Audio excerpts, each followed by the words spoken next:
to my players. First up, I have Snake and the Fixer-Upper, played by. Ryanaga, Snake is a Yuan-Ti sorcerer of the Draconic origin, and Fixer-Upper is a half-orc war priest. Marvelous. And then we have Melrath, played by. Starmie827, and Melrath is a Dwarven Eldritch Knight. Mhm. And then last but not least, we have Bob, played by. Barshka, and Bob is a tiefling warlock. All right. So last time, the party had encountered the Gallery of Angels and discovered a host of angels that had apparently turned and been punished for all of eternity via petrification and been left in the Underdark to think on their crimes. Shortly thereafter, they had encountered hmm, they had encountered the what is that called? The Filth Riddens, I believe, is the name of the city. Yep, that's correct. And they had found a cult, and the cult was very concerned with trying to get them to worship Yeenoghu. That was a non-starter, so they slaughtered everyone there without breaking a sweat. And then we moved on to some very strange tower, which I think is actually back this way. Yes, made out of some dark, glossy metal. Um, Will had investigated inside, and something had attacked his owl on the second level. And whatever that was, um, it had killed the creature in one hit, which I think it only has one hit point, so maybe that's not noteworthy. But regardless, so the party had made their way into the first floor, and they had located a potion of mind reading. And that is where we had left off. So, as a reminder, the first floor of the tower is an open room. There is a ladder affixed to the back wall that leads up through a trapdoor to the floor above. You had investigated a pile of bones and moldering clothes, and that's actually all there is to this particular floor. Well, I guess we're going up that ladder. Okay. I'm gonna need just a second here. Where is it? I think I'll just have to use this and then pointer.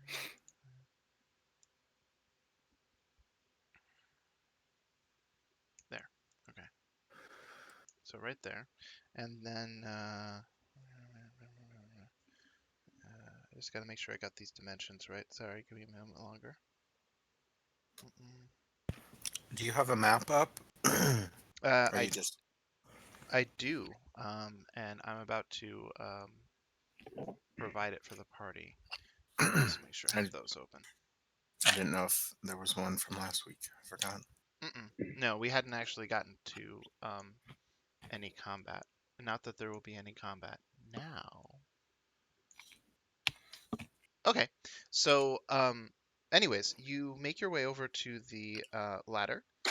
You climb up to the next floor, and um, once you make it all the way to the top, there's a trap door that you have to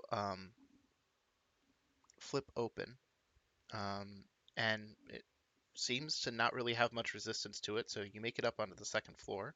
Um, this level of the tower is also quite dark. There are some arrow slits that point to the outside, but the outside doesn't really have any natural light or anything that's illuminating your path. So um, once you make it into this area, um, if you want to explore, as it were, like there's another ladder directly next to you that leads up to the roof. But if you want to explore, you'll either have to light something up or feel around in the darkness. Hmm. Could Well, that's we? no harm in lighting something. Hmm. Indeed. Um, that's a Does thaumaturgy work? no. You need at least a light spell. I think I have it. Uh, Okay. Yeah, I have it. The cleric casts it, I guess. Okay, give me just a second. You mean you throw a fireball in the corner? Yeah, that's one way to do it. Just kill us all now. Nope, that's not it. Okay, and then these. Uh-huh. And then I also go like that. And then grab this. And grab. Are you fucking kidding me? What the I'm very angry. Hold on. This program. This program. So close that. And then. Okay, now that I have the element of surprise, um, as you light up the space on this floor, there are two shapes that appear to be made out of shadow itself, um, and they immediately whirl upon you. And as they do so, the trapdoor beneath you makes a clicking noise, as does the one above, and it seems that you are sealed in on this floor. Now, once again, there's no proper map for this thing, so what I had to do was create a 20-foot cube. This is the entire map that you have to work in, Wow. and here are your two opponents. Everybody roll initiative. But you said there wouldn't be combat. Yeah, I did. I don't think we can be friends after this. If I'm lucky, you won't be alive after this. I know, right? Okay, so everybody's got their initiative order. So the first thing that's going to happen is I got to reset the round counter, and then I'll go bloop. Okay. So the first of these creatures, um, okay. Wait a minute. Hold on a second longer. Here. Oh, okay. Cool. Okay. So the first thing that happens is this creature marches right over to the fixer-upper, and then,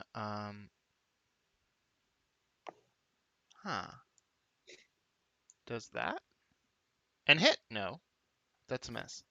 This is with a 21. What the hell? Your AC has gotten like real good. I see, Yeah. like real good.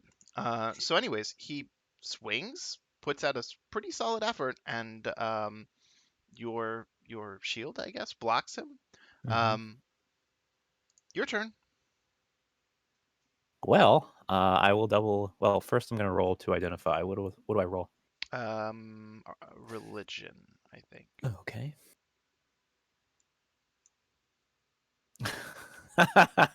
I'm not very proficient in religion, despite being a cleric. Holy shit! It's one of those black puddings you faced earlier. Oh wow. Yeah, yeah. It's got some interesting mimicry skills. Okay. I will double attack the thing right in front of me. So that's identified creature or unidentified creature 1. Yes.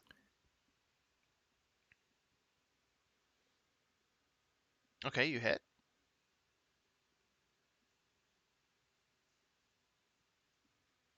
And the second attack. Oh, almost.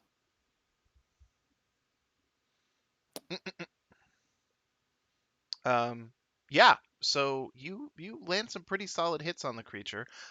It very much feels like trying to kill the output from a vapor machine.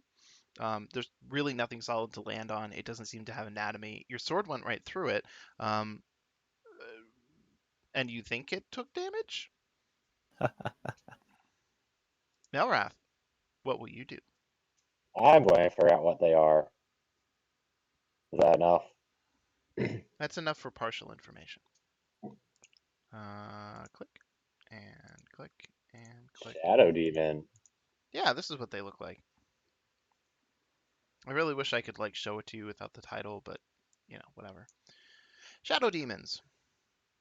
When a demon's body is destroyed but the fiend is prevented from reforming in the abyss, its existence sometimes takes on a vague physical form. these shadow demons exist outside of the normal abyssal hierarchy, since their creation results most often from mortal magic and not from transformation or promotion. Shadow demons all but disappear into the darkness, and they can creep without making a sound. They use insubstantial claws to feast on their victim's fears and taste its memories and drink in its doubts. Bright light harries this fiend and shows its distinct shape, resolving it from a blur of darkness to a winged humanoid creature whose lower body trails into nothing. Yeah, so that's what these things are. Okay, now I'm going to smack it with my sword a bunch until it dies. Okay, that's a hit. I'm going to do a damage hit, then damage again. Oh, okay. Oh, wow. And now he's bloodied. Was that holy? Yes. Oh, he's... Oh Holy shit. Do these things actually bleed? They die. They bleed their form. Yeah. So Starmie stabs the creature once. The radiant energy causes it to recoil, and then it dies on the spot as stabbed the second time. Yep, and I have one more attack for the last one. Okay. And that's my turn. All right. We skip Tristan and go straight to Snake. The Shadow Demon 2 gets good. Oh yeah, I'm so sorry. He should probably go. That would be fair. Gonna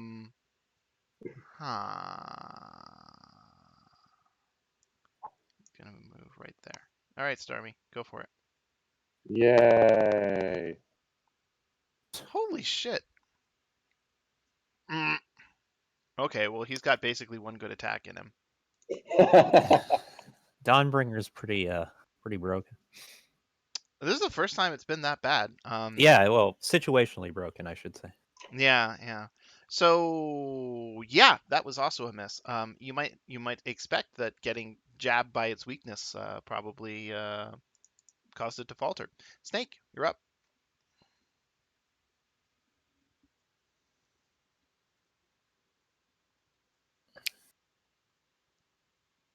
Now, which type of attack it gets disadvantage in melee? I forget. Is it the save or the attack roll? It's the attack roll. Okay.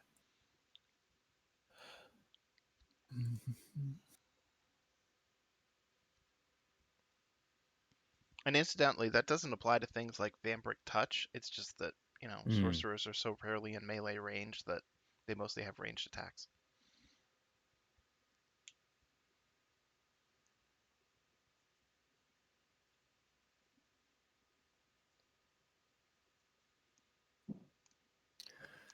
Well, not going to waste a spell on this guy. So I'll use the cantrip. Shocking Grasp would work, right? Mm-hmm. Yeah, that would work. Oh, I never changed the damage on this thing. What's the radius on Fireball? Just curious. 20 feet. Yeah. Light up the whole damn room. Mm-hmm. You can't even put it in a corner and survive.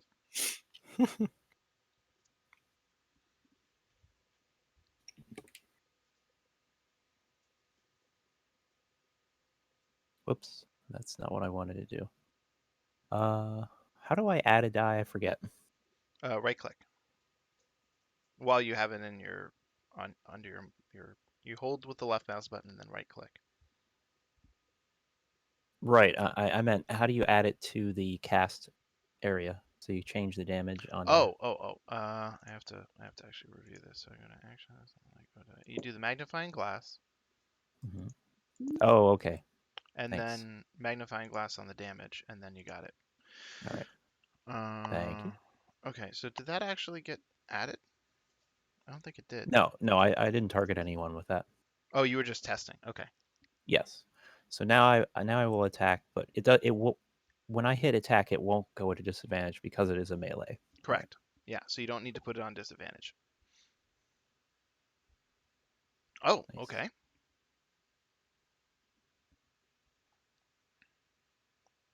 Oh, cool. I forgot to roll. Neat.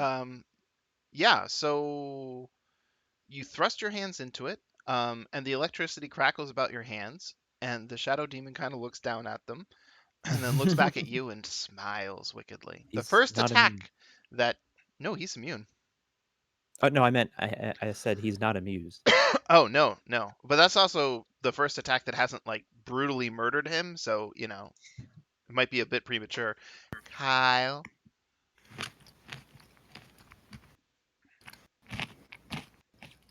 Oh.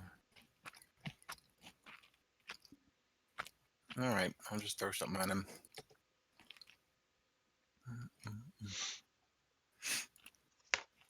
Is that Will? Hello. Oh, hi, Will. Hi. I'm joining the game now. Thank you Oh, guys for. no worries. Uh-oh. Oh, wait. Oh, no. Oh, good.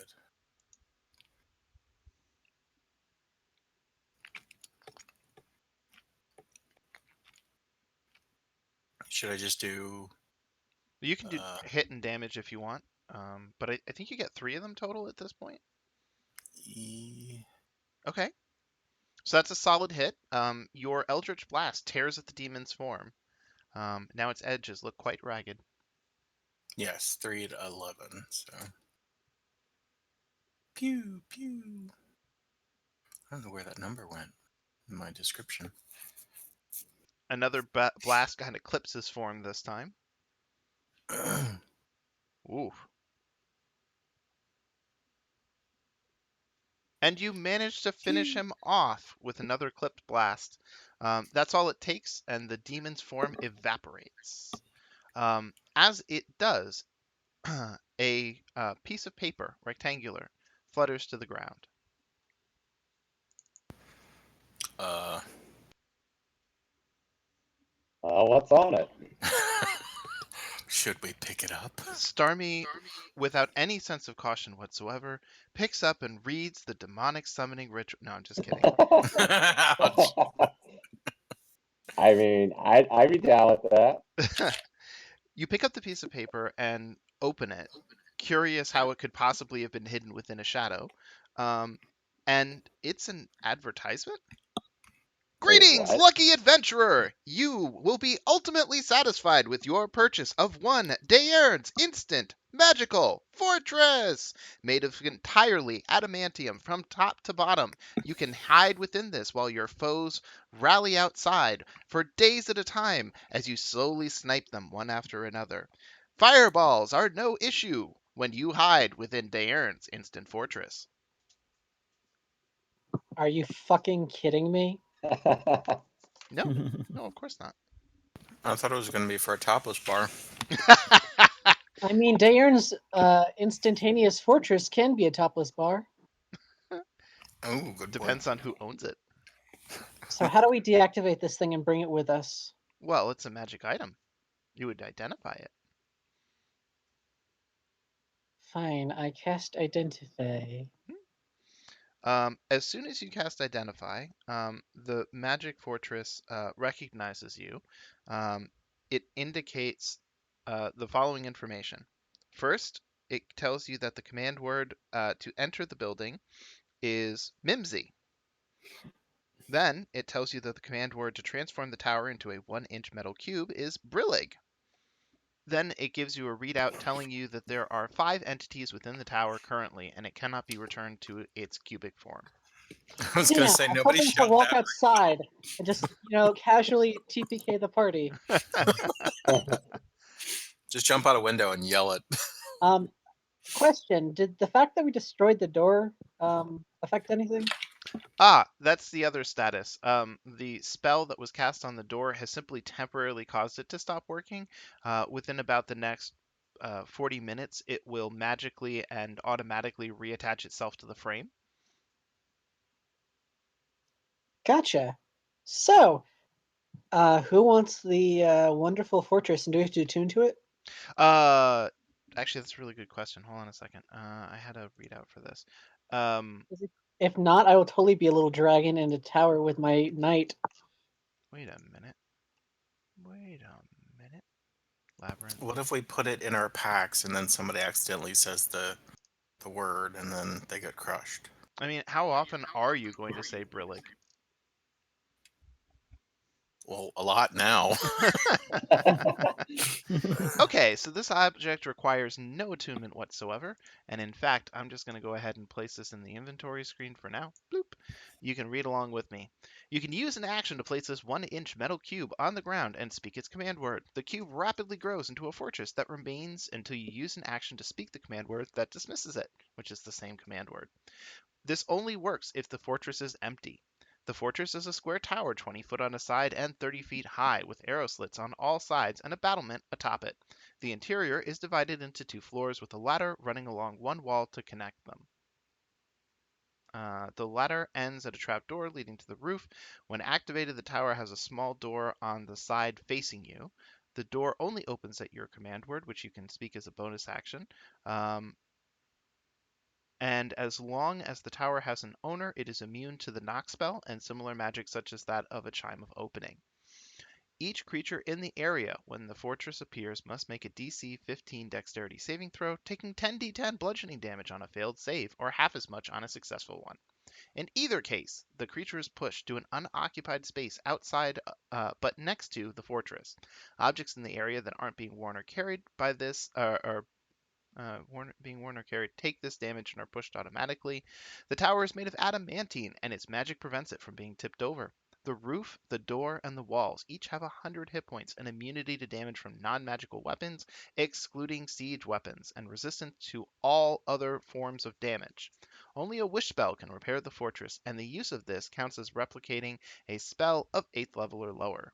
Each casting of the wish causes the roof, the door, or one of the walls to regain 50 hit points. This is also a rare magical item, which I think also makes it one of the most valuable things the party has. Is this what we're going to hide in when we fight the Demogorgon? No, this is what we're going to toss above Demogorgon, say the word, and do 10 damage to his ass. Splurt! But only 10d10? Is that a lot? You have to speak the command word while the cube is on the ground. It's part of the Okay, activation. I'll just put it on the ground, Right around his genitals. walk away, and then just smack Put right it straight under up. him. Ouch. The Maybe we demonic could crown jewels. attach a spike to it.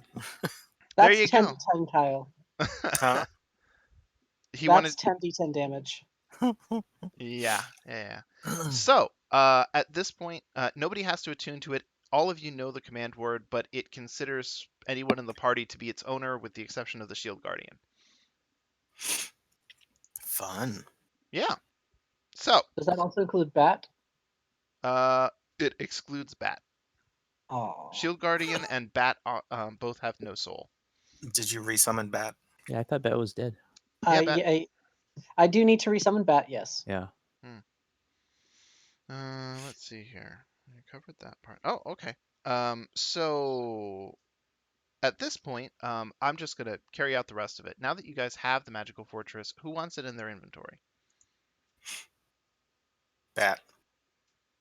I will totally put it in my inventory. Okay. I might also suggest considering that you perhaps locate it to what the there we go. Tazarath's inventory later because he has boots of speed. Yeah, I was about to say, it's going to Tazarath eventually, because he's the one who can just put it down, walk away within a safe distance, and then just say the word gleefully. I know, right? Okay. And so right. So you guys wait for a while until the door repairs itself because you can't return it to its former shape until it does. I'm And totally going to resummon Bat during that time. actually, I don't think this is necessary, but I'm just going to double check. Oh, it is necessary. Short rest. You guys actually take a short rest, and then the tower is ready for reclaiming. Tristan speaks the word Brillig. The instant fortress really is instant. Like, it takes about half a second for a 30-foot tall tower to transform into a 1-foot cube. You pick it up. It is surprisingly not dense for something that contains a 30-foot tower. You stow it in your backpack. With the tower stowed. Nobody say the word. Have to place it on the ground. That's what prevents it from going off in his backpack. Damn um, so you guys, having cleared out this tower, there's actually a what's the word I'm looking for? A ramp that leads down. It was around the backside of the tower, and when you sort of visually follow it around, it loops back down into another tunnel, and that seems to be your way forward. Um, you continue along this tunnel for a good 150 feet, and I would like everybody to make. Oh, okay. Um, And after you've moved about 150 feet, you can hear bestial howls and yips that can be heard, along with a deeper roaring echoing down the tunnel. Um, Everybody roll me an intelligence check.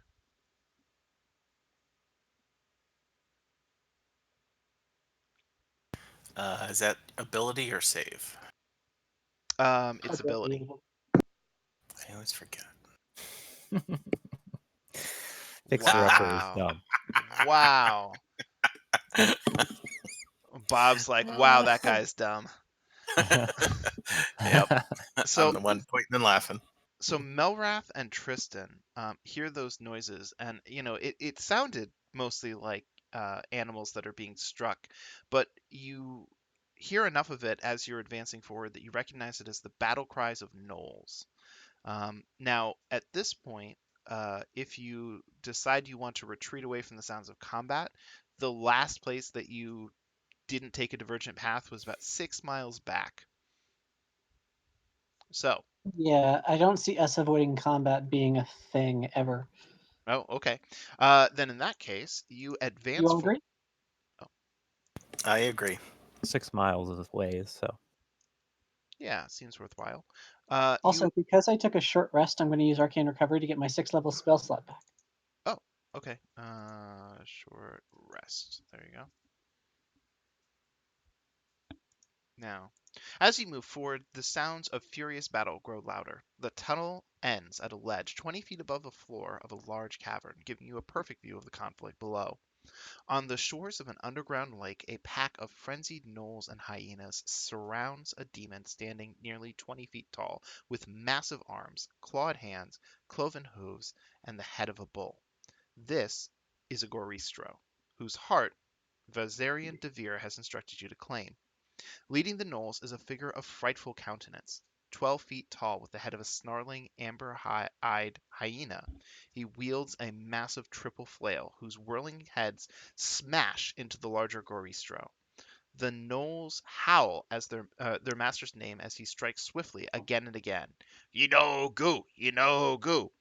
The larger demon roars, slashing with its bull horns and flailing with its claws, but to no avail. Yeenoghu either evades or shrugs off the attacks, and even as the gnoll archers pepper it with arrows, the gnolls swarm the Goristro as it begins to falter, bringing it crashing to the ground. In less than a minute, the battle is won, and the demon lord Yeenoghu pulls back the Goristro's head by the horns and rips out its throat with his bare teeth. He throws back his head, and a howl of triumph echoes through the chamber, shaking the stones themselves. Several hyenas nipping at Yeenoghu's heels leap onto the Goristro's corpse and begin feasting on its flesh. And as you watch, those hyenas transform into gnolls. wow. Can everybody roll me a wisdom saving throw? So Inoga is one of those demon lords that hmm Hmm. we're gonna fight. Don't we need Demon Lord something or other? Demon Lord Blood, or Icor. Ooh, Bob. Bob is afflicted by madness as a result of having witnessed the horrific demonic scene. Yeah, it's not too So far off. I'm going to go onto the madness table and figure out what madness you're affected with. Now, which one of these is it? Gain 1 level? Okay.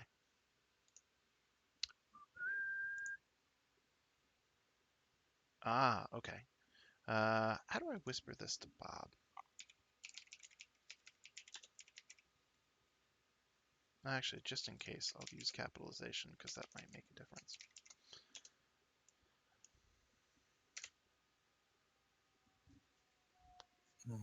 That is your madness.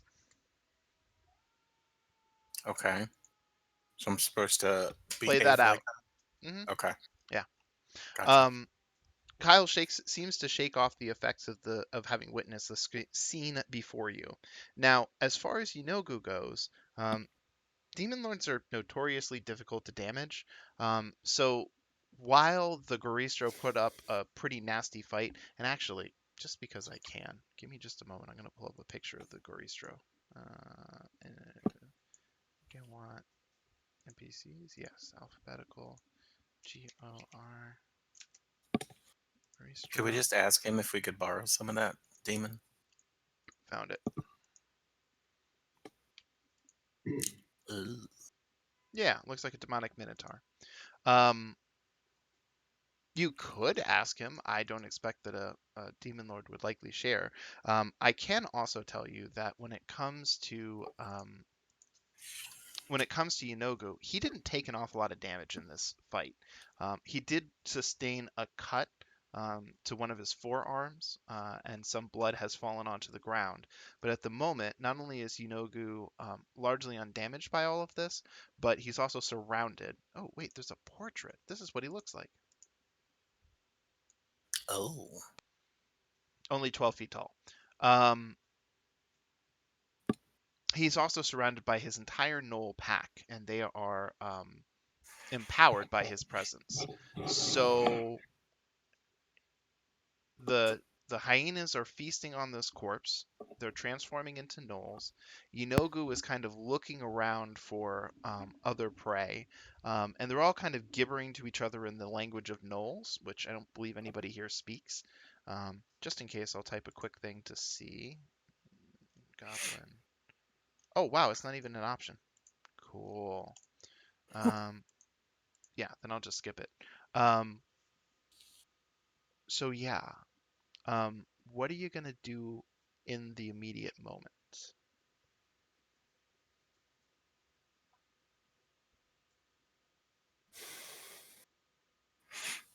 How many are there? Good question. There's at least, well, actually, because you've encountered all this before, there are 8 gnolls. There are 6 additional hyenas that are in the process of transforming into gnolls. There is also a gnoll pack lord, which is tougher than a regular gnoll. All of them are being enhanced by the presence of their demonic god, Yeenoghu, who himself is also present, of course. And there you go. What did I remember? You told us where the tier list of these guys was. Where is the Yeenoghu on that? Good question. Let me just check against person I know to be at the top. Not you. This one. Mid tier.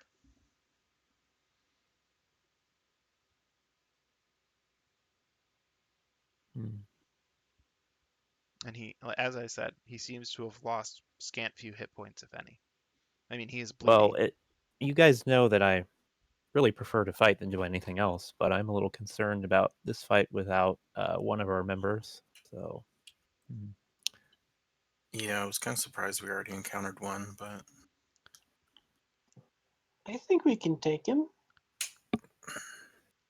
even with madness and one member gone. We've got the tower. Yeenoghu, True. incidentally, at this particular moment, seems to have caught on to the scent of another creature. So you kind of have a choice in the moment as to whether to attack or stay hidden, as he's about to bound down another passageway. I say let's use the wonderful vote mechanic. Mm. Check for attack, X for stay hidden. Sure.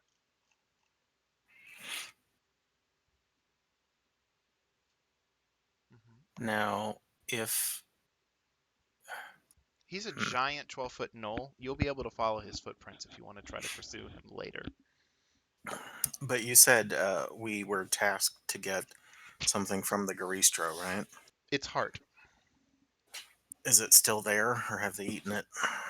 There's a lot of damage to the chest cavity. It's kind of hard to tell at this distance. You're about 55 foot away from it. That's kind of on the edge of all of your dark vision. Yeah. So Sorry, you Will. I want to wait and see. okay. That's fine. So you guys wait for a short time. When Yeenoghu goes bounding off, the Pack Lord snaps its teeth violently at the other gnolls, and they immediately turn and just pursue, hungry for yet another meal. Everything piles out of here within like a round, and you can hear them yipping and scrabbling into the distance, their meal forgotten. Um, so, how long would you like to give it a wait before leaving your perch? Because it won't be easy to get back up here. Hey, Bat, go look at the nice chest cavity, please. Oh, okay. You spend some time summoning Bat. And once he appears and sort of checks his body for all of the appropriate parts, he alights into the air and soars down and around. It looks like at first they had torn out the heart, but it turns out that that's the wrong side. They'd actually torn out a lung, which is partially consumed. Um, so the creature's heart is still present. Bat is also able to locate several splotches of moisture on the ground he believes to be Yeenoghu blood.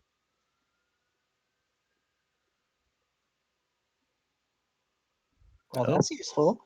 Though Yeah. I would have preferred we getting it directly from the source, but I guess this is fine. Store-bought is fine, yes. It's not So, nearly as environmentally friendly as killing a demon lord. so the party descends from its current perch. You guys make your way over to the Goristro corpse. That heart is fucking huge, and thank God that you guys have that bag of holding, because finding a way to sort of like stuff this into one person's backpack would have like displaced a lot of material. Um, And so you manage to get it, and somebody has to hold open the bag, and then somebody else has to push on the top of the heart as it expels demonic blood out.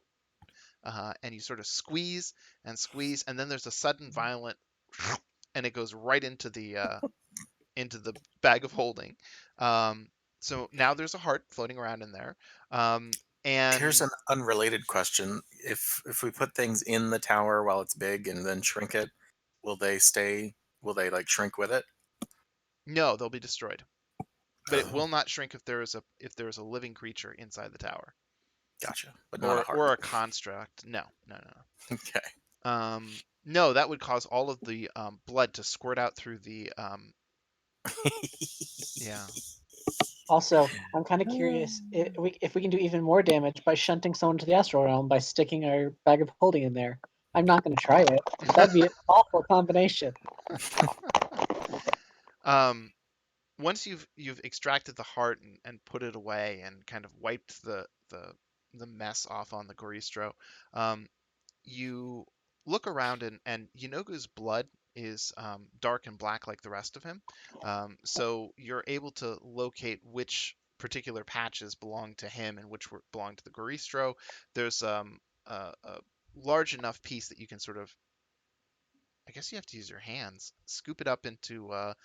Actually, you have an empty potion bottle from securing the tower. There was an empty potion bottle and there was the potion of mind reading. I think I So have a jar too. So yeah, you guys scoop all of that in there, right on top of what was his name? Droki. Yes. Yeah, shrunken away in that little bottle. Just pour all that Mm-hmm. demon blood on top of him. He's not going anywhere. And so at this point, um, let me do a quick check on something. He's not here. That's a pain in the ass. Here. Okay. Ah. At this point, the fixer-upper suddenly grasps his head. Um, and he looks pained. Nobody else in the party. I'm just double checking to make sure this is accurate. Yeah, nobody else in the party seems to recognize the what his issue is. And after a moment, the pain passes, and Fixer Upper indicates that there is a powerful hum coming from the opposite direction that Yeenoghu bounded off into. Hmm. Okay. Will you pursue Yeenoghu or investigate the humming?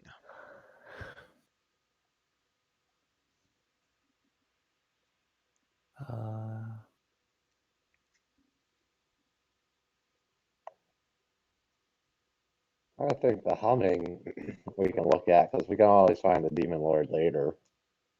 Okay. Actually, wait 1 second. Is there any other like fur or hair of Yeenoghu's on the ground? Um, yeah, there's some hair around. Cool. Yeah, we can find him later. Oh, okay. Um, actually, I imagine that you're intending to scry him.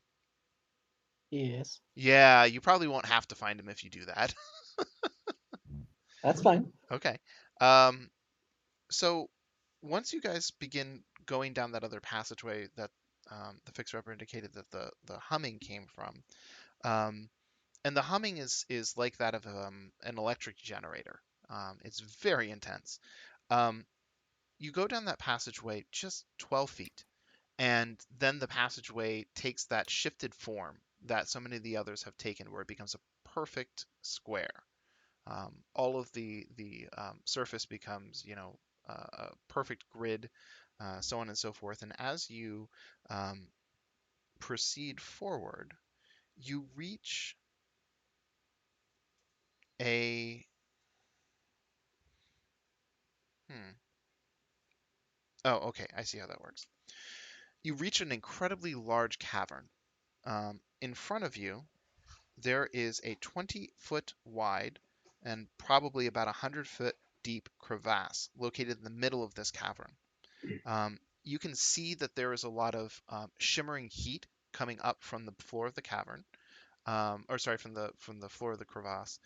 There's also some sort of lightly noxious gases coming up from below, and you can hear a bubbling that makes the entire cavern hot and dry. So there must be some sort of magma vein. There is a roughly spherical mechanical device that is wedged part of the way into that crevasse.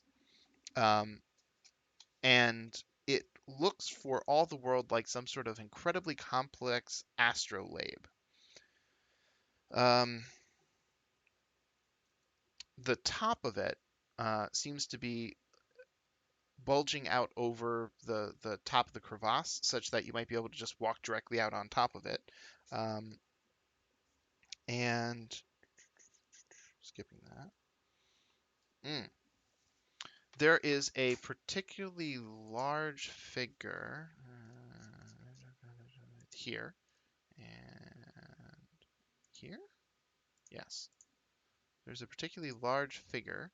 Um, it has saggy man-tits, four tusks on its chin, clawed hands, some very pathetic-looking wings, orc-like ears and countenance with a mohawk, and the bottom half of a goat.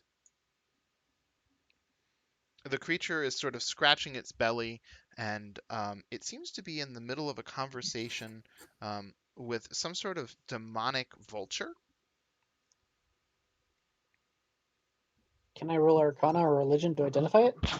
Sure. Which one? Let's do religion. I'm rolling as well.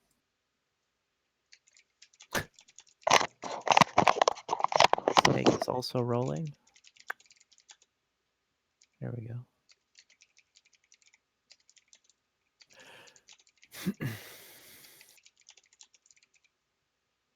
Uh,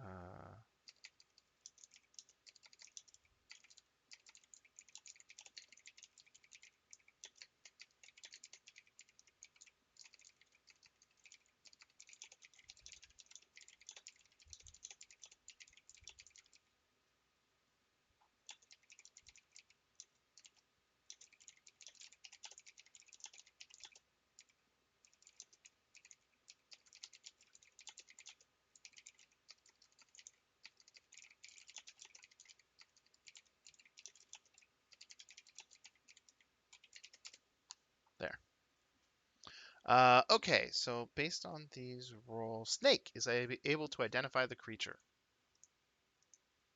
This is a Nalfshnee.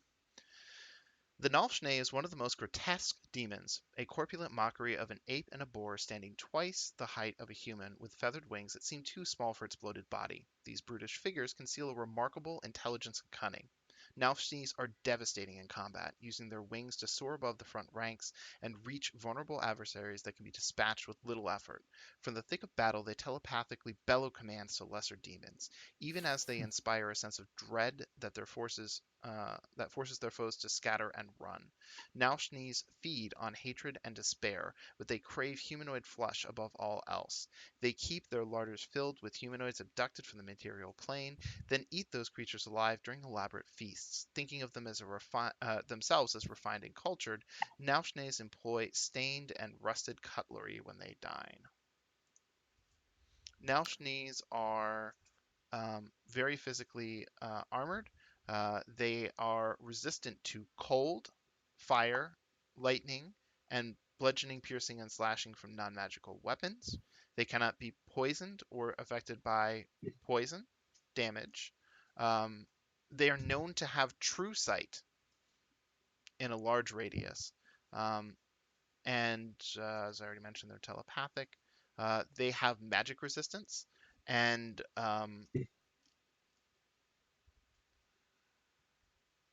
they have a fear effect, and they sometimes have teleport as well. Wow. Yeah, Are they immune to psychic damage? they are not, nor are they resistant to it. Um, the creature speaks something towards its companion, which Snake shall translate for us. That was a close one. We're lucky that Yeenoghu caught no scent of us after the Goristro. Baphomet would have our head if he found this device. I still can't believe I've been designated for something as pitiful as guard duty. At this, the vulture-like demon screeches and points at you. Don't go after Yeenoghu, they said. It'll be fine, they said. Slide a fucking Nalfishney instead, they said.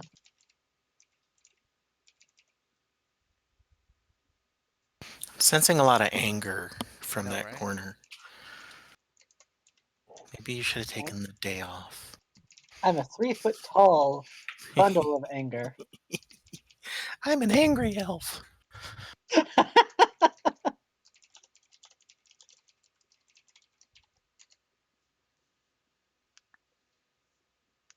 And as he says this, the Varrock takes flight and begins to attempt to leave by an upper passageway that really could only be accessed by something with flight. And the Nalfenschnee turns on you and turns on its telepathy. Well, well, well, I see an entire feast has walked its way into my den. You have the honor, nay, the privilege, of being eaten by Slaughter Tusk. And he gives a very subtle bow.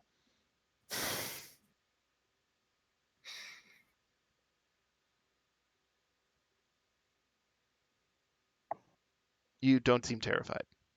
No thanks. I mean, we just actually, you know what? I'm gonna fuck with him. I mean, we just killed Yeenoghu, so why would we be scared of you? The Nalfishney looks you over and took absolutely no damage in the process. Gods would not be capable of such a feat. I do not believe you.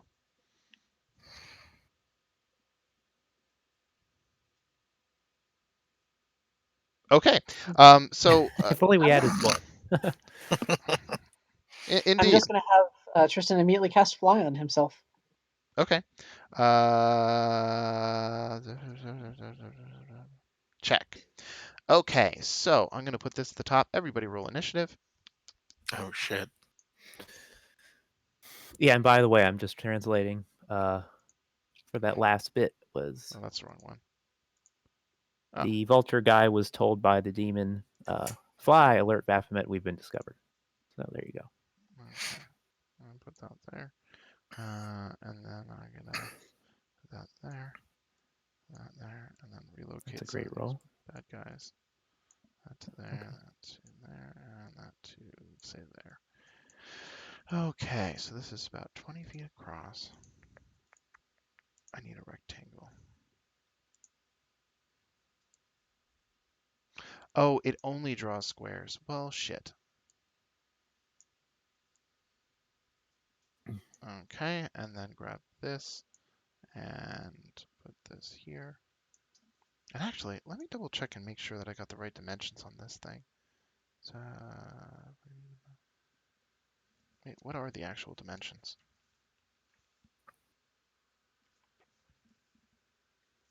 Okay. All right, well, I think I more or less got it then.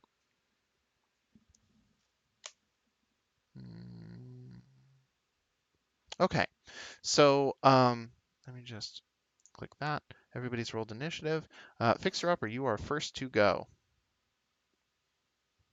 And what's that dimension thing represent? The There's supposed to be a crevasse. I can't draw a rectangle. I wanted to kind of put it in the back. And most importantly, where that specific square is where the sphere that is lodged into the crevasse is. But everything to the left and right is also the crevasse for the purposes of our map. Could you do me a favor and display the map again? I don't have it. Oh, no problem. Click and click. Do we need to be on there? Oh, we're down at the bottom. I see. Yeah, I think I've arranged everybody. Wait, where am I? You forgot me. Where are you? There. Well, the funny thing was you were already on the map before, so I don't know why you would have disappeared. But it doesn't matter, because Tristan is, or no, Fixer Upper is up first. Don't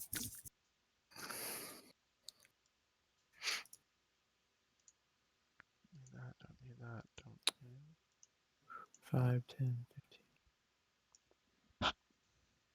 Did we get any indication when we identified him as to his move speed or no? that. Oh, no. Okay. But you do believe that they're capable of flight. You're just not sure to what extent. And the wings are kind of crappy, so.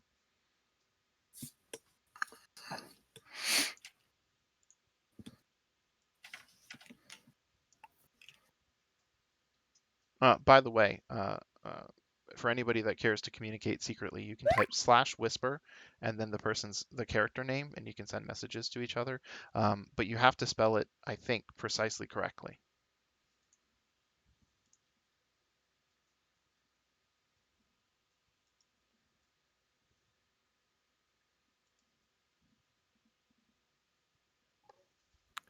I guess I will.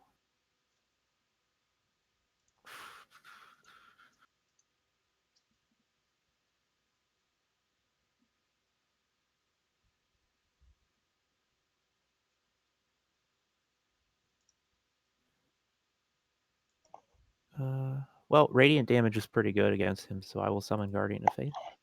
Okay. Where would you like to? Oh, well, you can place it. I think you know how to place those.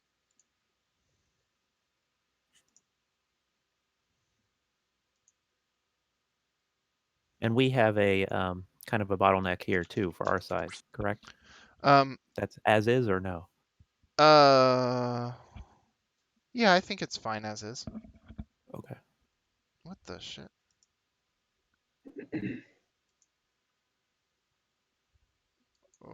Range 30 Okay. feet. Sized. Radius 10 feet. That's weird. Close the program.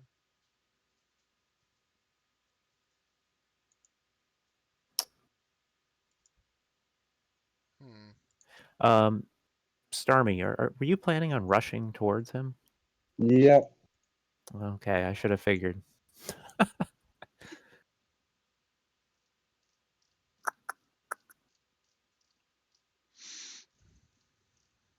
All right. In that case, I'm not going to do that. Okay. Tristan will be up next. I'm going to try and use. This probably won't work, but I'll try and use Hold Monster. Okay. Pulled up his info. Go ahead. All right, so I'm going to move forward somewhat. like here. And all right. You said he has a save versus spells, or advantage or something. Magic resistance, which means yeah, advantage on saving throws versus spells. Ugh, probably won't work. Oh well. No. Do you want to try something else? From this distance, I don't really have a better option. So yeah, I'll try it. Okay. So should I click disadvantage? No, just click cast and it'll handle itself. Okay.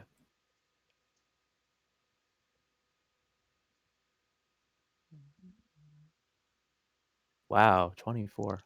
Yeah. Oh well. Yep, that's a success. The now Snee laughs and its belly rumbles. Anything All right. else? Nope. Okay. Next up is Tristan, after which will be Melrath. Okay. Actually, I have a question. Does anyone have that spell that targets an area underneath something? What? Shoot, I can't remember what it's called. It What? creates like a field and causes exhaustion. Yeah, I have it. What's it called?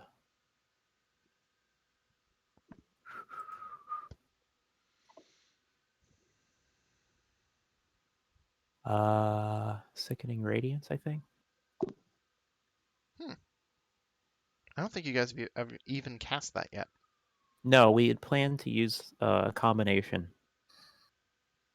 Oh. But yeah, Sickening Radiance was my part of the deal with the water thing, or I forget what it was. Well, now we can do Wall of Force even, and Oh, okay. it's even worse. So anyway, I'm gonna keep that in mind. But for right now, I'm gonna try and disintegrate the fuck. Oh, Alright. okay. Did you say he was resistant to necrotic damage at all? No, he is not. For some reason, I have a lot of those. I don't know why. It might be your pact with eldritch powers. Maybe. I'm a good guy. You offered up their soul, and they offered up lollipops. Ha! Ooh. Does He that mean actually failed? Oh, he dropped. Okay. Wow. What did he drop? A Holy 1. shit. Also, Oh. for some reason, that didn't actually get applied to him, so I applied it. Holy shit. You fire off a bright green light, looks like a laser. It impacts the creature in the belly, and it does, in fact, disintegrate basically the top layer of flesh. It looks like the creature has like a rather bad sunburn, but it's not even bloodied. I'm gonna go fly behind my shield guardian. Oh, okay. There you go. I'm done. Melrath. I'm going to run up to here Uh-huh. and then Misty Step next to him and then wail on him. Okay.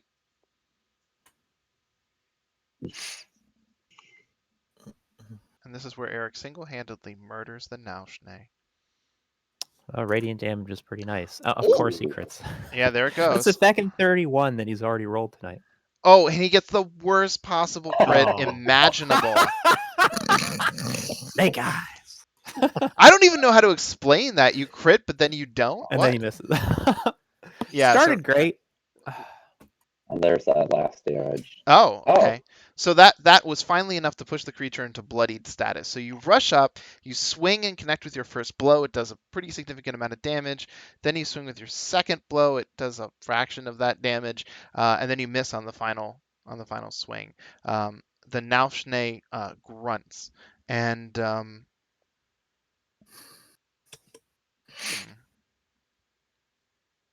Oh, you started getting 3 attacks a turn. Yep, at level 11. That's pretty good.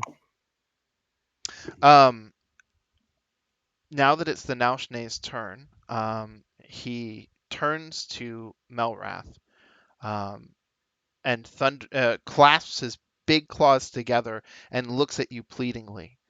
Please, spare me! Spare me, adventurer! Look into your heart. Um, What? I surrender! I'll tell you anything you want, including how to activate the maze engine, but let me live! Can Can I I? roll perception? Insight. Insight. Okay.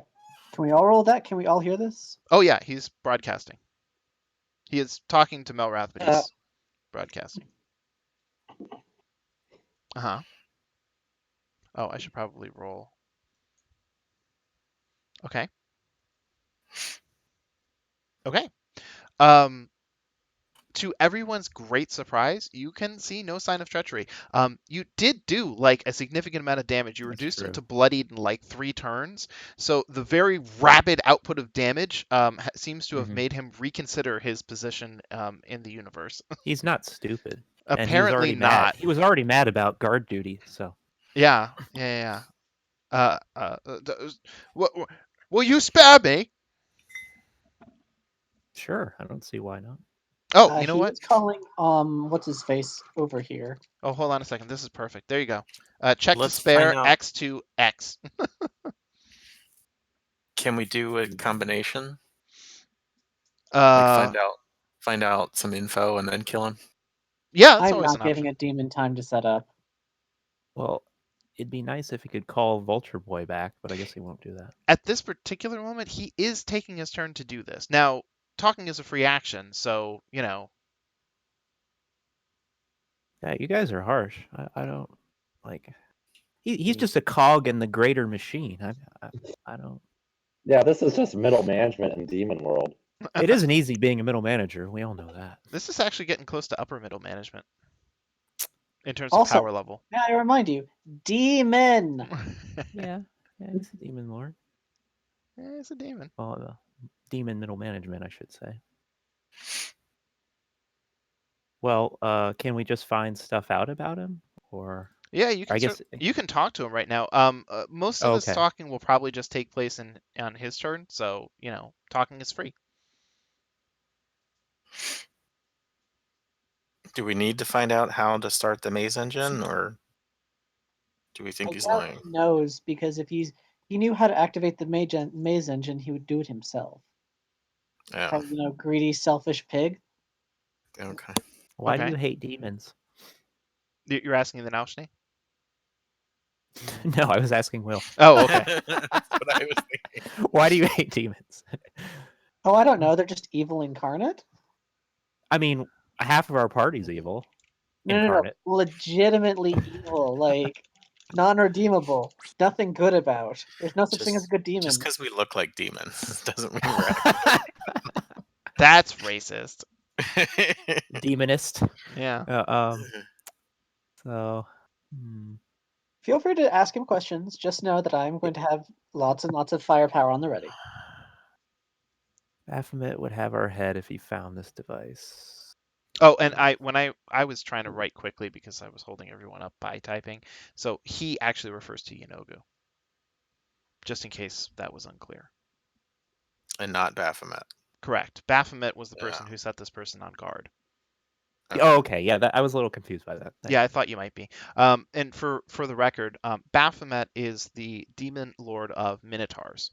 And so there are specific demon creatures like the Goristro that actually fall under its demonic purview, I guess would be the way to put that. The Naushni is another such creature. Is there anything we need to know from him? Because I'm terrible at remembering last week. Oh, well, the maze engine itself theoretically has the capability to banish all extraplanar threats within 100 miles of its origin. Whoa. And we know there's one within that.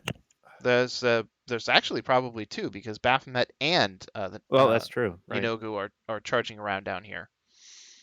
Baphomet actually has the natural ability to perfectly navigate any maze anywhere, because he's a Minotaur Lord.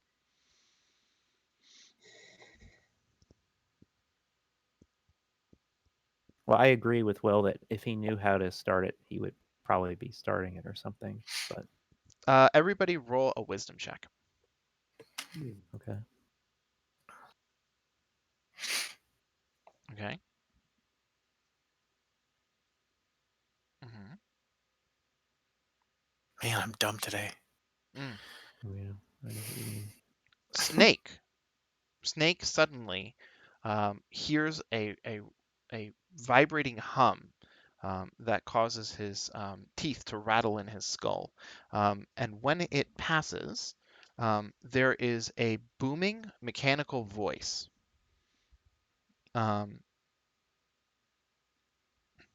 This is Orderer 27486 requesting alignment.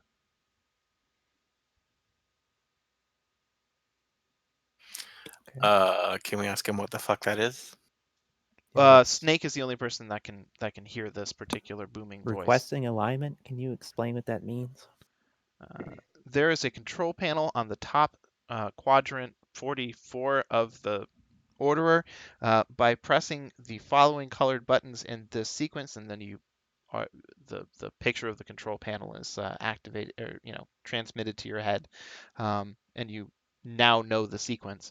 The Orderer will begin to achieve alignment and banish chaotic infection. That sounds good. I mean, of course, that banish half of our party, but No, all people in the party are. oh, there's no one chaotic. Well, no, you misunderstood. Yeah, I was in the joking anyway. Oh, okay. Yeah, no, nobody in the party will be banished. Unfortunate. Hmm. Okay. So I guess that answers the question about how to get this started. Yeah, And it's probably a good day for Chris to have missed. yeah, he'd get banished otherwise. Yeah. So I guess we really don't. I mean, I kind of feel sorry for this demon middle management. It's a pretty rough life. Guard duty, disintegrated, and now just offering mercy and not getting it. But I mean, also he started off life with the name Slaughtertusk, so extra handicap points. it's a rough life. All I can say is if the roles were reversed, he would be eating every single one of us. I know. I don't necessarily think we need to spare him, but I'm just unsure of any information we might actually need from him.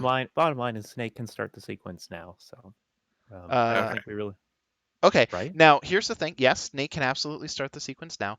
In order to do so, you'll have to how on the current turn order, like it's the Naufne's turn, you'll have to pass and advance towards Snake's turn. So I'm sorry, what exactly are we starting? I might have missed that part. The gigantic thing that can banish every single extraplanar creature for 100 miles, aka banishing 2 of the demon lords. The maze thing? Yes. Yes. We're on it now? No, that cube back there, the 20-foot located space, that is the maze engine. It's huge. Oh shit! I didn't realize that. It's multiple tons. Oh, because you were actually away when the description came up. I think so. Oh, okay. It's multiple tons. It's wedged into a crevasse that's about 100 feet above a pit of lava.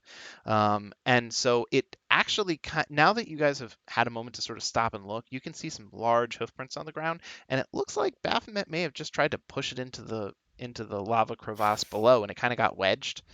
And so not a bright one. It's not what he's known for. Okay, we don't need this clown anymore. Okay. So then, does anybody aside from Brett want to spare him? Because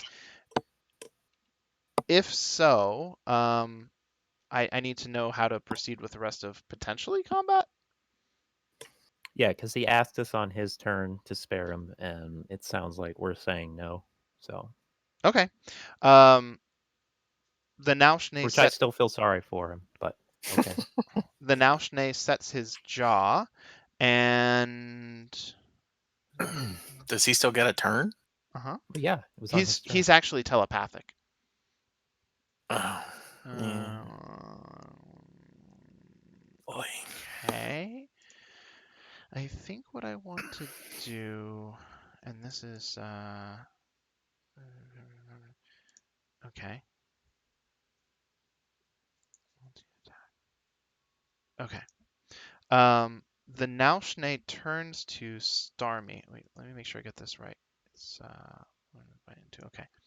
Turns to Starmie and swings. I'm shielding that. Okay. There we go. And then What is he swinging? I'm sorry, when I say swing, he reaches forward and attempts to bite Starmie in half. Fortunately, the shield prevents this, so he swings with his claw and hits. 25 hits on 25 AC. Huh? There's 25. I have 25 AC with shield. Right. 25 is the number that you have to hit. Okay. Yeah. And 17 points of damage, and then he swings with his other claw. Oh, he has Misses. two? Yeah, Lame. he Well, swung yeah, he 3 has two times. claws. One with each claw and 1 bite. And then he uses teleport and actually teleports himself up into the space that the rock occupied and runs for it. Ha! Yeah. Well, middle management survives to fight another day. So, boop. So at this point, yes, you are now quite free to interact with the maze engine.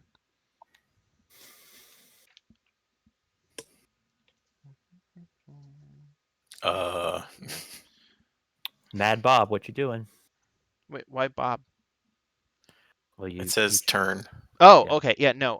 Since the now Snee fled, we're dropping out of initiative order for Oh, okay. yeah. So Snake climbs atop it. He presses several of the control panel Oh, that's buttons. Tristan. Whoops. And as Push he me does down. so, arcs of white light begin to play across the surface of the engine. Will you stay in place? No. I'm going to Misty step away. Okay. Could we You send Bat over there to do it? you really can't just like step off it though. No, I Bat. won't. You Oh. can really just step off of it, but Oh, okay. yeah. All right. Then I'll just step off it. I didn't really. It sounded dramatic. So. Yes, Step yes, it off, is. bro. Bat is not sufficiently powerful to have pressed any of the buttons. Right. So the orderer begins its alignment sequence and starts spitting out a long series of numbers, 3.14 something. And as it begins to align, there is a tremendous roar from directly behind you. And it's Oh, actually lovely. barreling up the tunnel in your direction. Oh crap. Bob, Tristan's Shield Guardian, possibly even Fixer Upper, do you care to relocate yourselves? Oh, yeah. Yes. Do we know what it is? No, it's outside of your dark range or dark vision range. That's a couple turns of movement. Are we allowing that? Oh, Yeah, okay. it'll be okay. Wait, Alright. how big is this entrance? Is it 10 feet? It's more like 15 feet.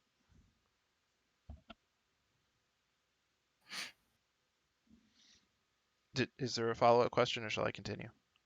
Just checking something. Okay. Nope, no follow-up question. Okay.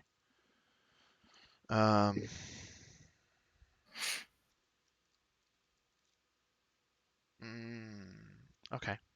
So that barreling noise is the sound apparently. Let me just grab. I have to grab a thing. Where did it go? This one Giggity. here, and then here, and then this one, and I'll just put this here for the moment, and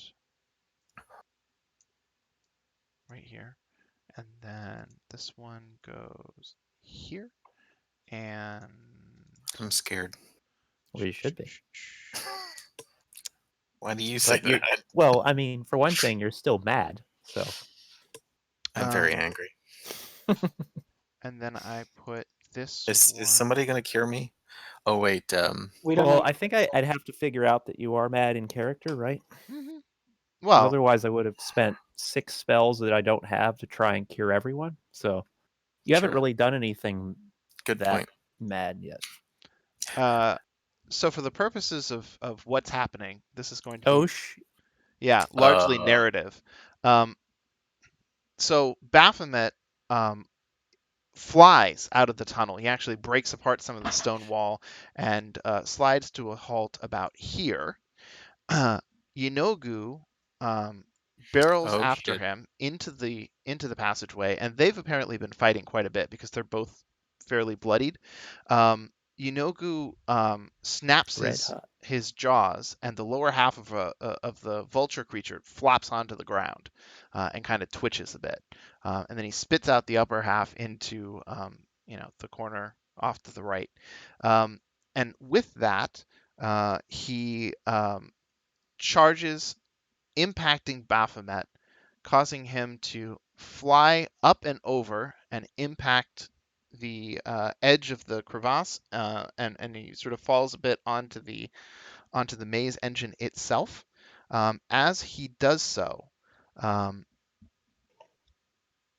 Yeenoghu readies his massive flail, and there's a sudden horrific grinding noise. And that noise has occurred because Baphomet's arm has gotten stuck in the massive gears of the maze Oh, engine. jeez. And the whole thing is trying to grind his arm off. So as he roars and spits and flails with his Gore porn all of a sudden, guys. I know, Ugh. right? Roars and spits and cusses. He swings with his little spear thingy there into the air, and there is a sudden tremble, and green light plays across the entire surface of the maze engine, and Baphomet is hit with a massive pulse of disintegration energy and turns to dust. Wow. What? So that was all us, right? Oh my And the god. party levels 3 times after this combat. Baphomet vanishes, and Yeenoghu Holy roars shit. in triumph. Hey, we got an assist on that, right, buddy? We're on the same team. Hey, Bob, it's your turn. What? Yeah. What You the might- fuck am I gonna do after that? To kill Yeenoghu before he kills us. Or just stall until the machine. Well, I guess the machine's broken now. Or what happened No. to the machine? Well, now that it disintegrated what was jamming it up, the machine is back to humming along Oh, as okay. it's So we supposed just to. need to keep it moving. Actually, everyone shit. I could potentially. Everyone huddle in a 10-foot circle. One of you is gonna get left out, but I can at least 4 of us will survive. I like you them wanted to odds. fight him earlier. I He's wounded know. now. I'm totally gonna fight him. I will totally put the rest of you in the wall of force. So wait, we're just waiting for the maze engine to align, and Yeah, then does we can Snake have fire it any off. idea right? on when it'll be aligned? It's gonna take a bit. Crap. Yeah, probably. So basically, you want us to fight Yeenoghu. Yeah. Yeah, Mhm. okay. All right. All right, Bob, let loose. You want to Also- make a new character? Run. The I wanting mean, he to is fight damaged. Yeenoghu so. did happen when I still had my 6th level disintegrate spell. Mm. Yeah. Oh, stop whining. Kill him. Did you say he was? Did we identify him enough to know what he's No, we didn't. immune No. to? Mm-mm. Nope. You have What? no What idea. is he? Yeah. Religion or Arcana? Oh, he's religion. I don't like religion. I'm stupid. Not enough. I hate you. Mm. All right. I'm gonna try out this circle of death. Hi, Kyle. Whoa. That was Scott. Oh, hi, Scott. He says hi, I told Scott. him. I told him I wanted to hear him. So, what does He Circle tells of me Death he do? wanted to hear you more. It says a sphere of negative energy ripples out any 60-foot radius from a point within Thank you. range. I probably don't have that. Oh. I'll tell him to shut up now. Each creature within the sphere must make a Constitution saving throw. If failed save is 8d6 necrotic damage. Okay. But my range is 150 feet, so that's pretty good. Can you hang on? Let me try to make a 60-foot square. Oh, that's cute. I actually wrote good luck into the notes. So Oh, this no, is where that's the a madness manifests, and he puts the circle over all of us. If only you knew what the madness was. Holy shit.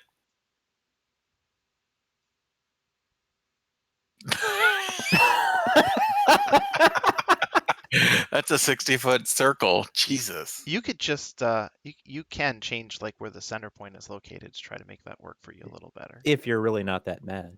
Well, I mean, it seems kind of wasteful. In a 60-foot radius sphere. Does that mean half or I the whole believe thing? no, that No, diameter is the whole thing. So it'd be a yeah. 30-foot. Snake Ready's counter spell No, here. 60 is the correct number. It really is that big. Yeah. Yeah, and ultimately, this is one of the most powerful creatures of the multiverse. I wouldn't pull any punches, Kyle.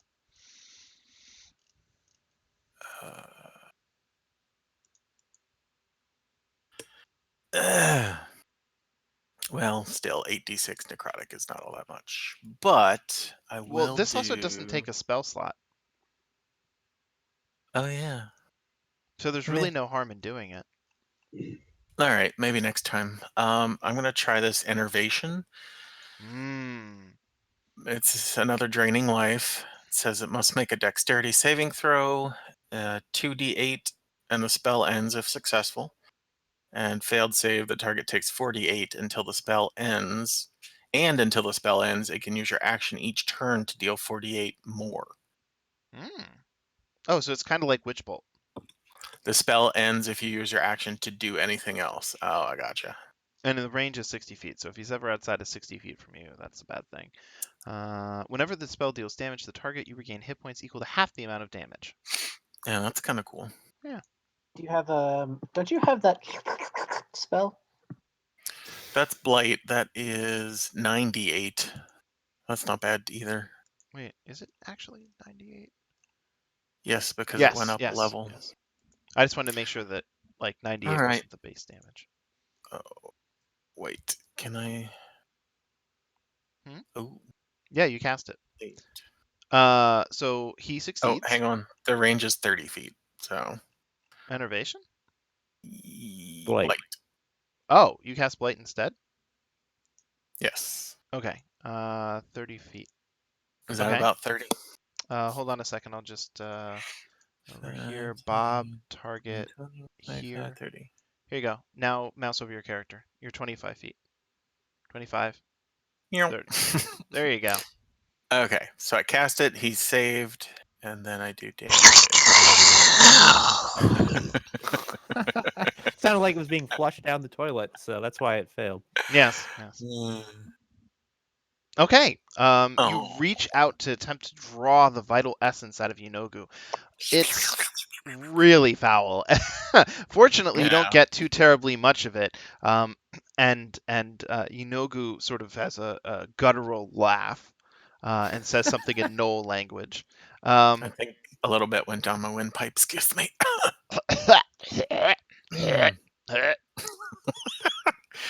Anything else, Bob?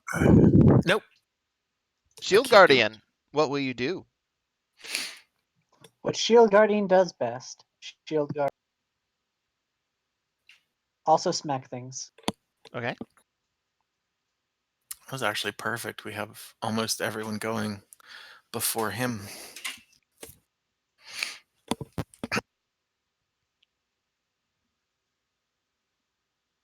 Wow. Wow. Shield Guardian, hero. Oh! Poor Shield Guardian. Oh. Well, it tried. Yeah. And then it's gonna use Demoralized. the rest of its movement to go right back where That will trigger an attack of opportunity. I do not care. Ah, Okay. Shield Guardian should just sit there and take the hits. Yeenoghu is smarter than that, and I enjoy the AC more than. Okay. Boop. Ooh. Wait. That's Why quite a does roll. why does that say it hit Tazarath? Well, it would have hit the Shield Guardian anyway, so I don't fucking care. So wait, did he fist him? He did. It didn't do any damage though. The shield Well, guardian partially absorbs a swing of the flails. They hit for 16 points of damage, and the shield guardian takes 13. Perfect face tank, but no, has to go back to its master. Snake, you're up. Okay.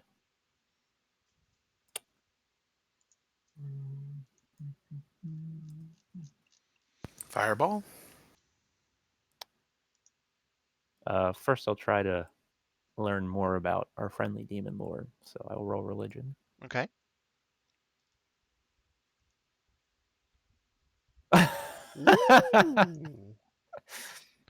You have been terrified out of the knowledge of Yeenoghu. Hey, look, you're proficient. Yes.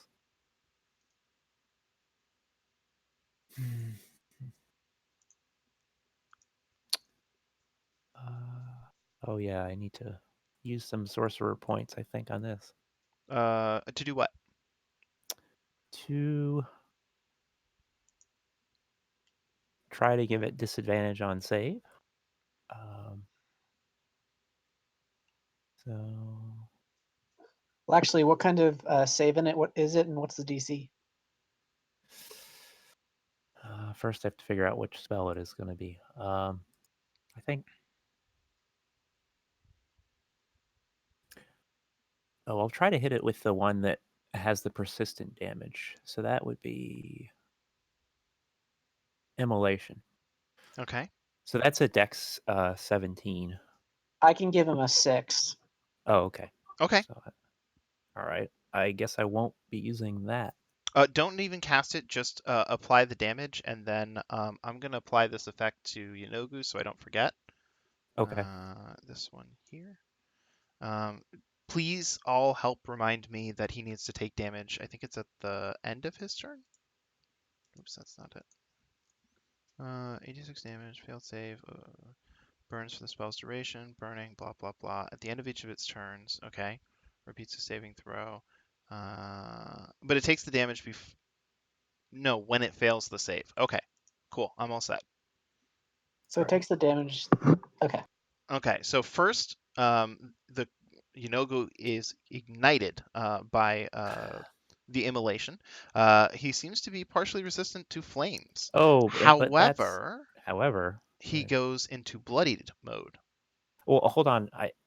As a fire adept, don't you have spells ignoring resistance?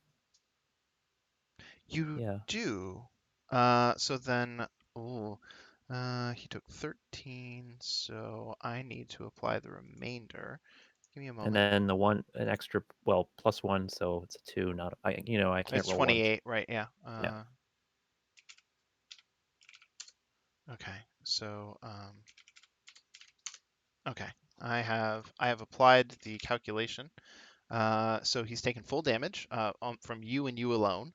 And he is now emitting bright light over a 30-foot radius and beyond that. I don't think it actually has any like beneficial effect, but there you go.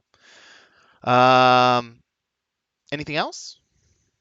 Hold on for a sec. I'm just checking to Sure. make sure I don't mess up on the potential sorcerer point options I have. Mm-hmm.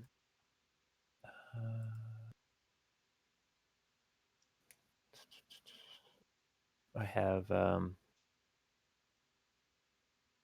empowered. Oh, I should have done that. Well, careful and heightened. Okay, so heightened is the. Never mind. No, I thought I had taken the quickened one, but I didn't. So Okay. okay. So at this point, as you end your turn, Yeenoghu charges across the battlefield and skids to a halt in front of Bob and the Fixer-Upper, Tristan, and the Shield Guardian. Fixer-Upper, it's your turn.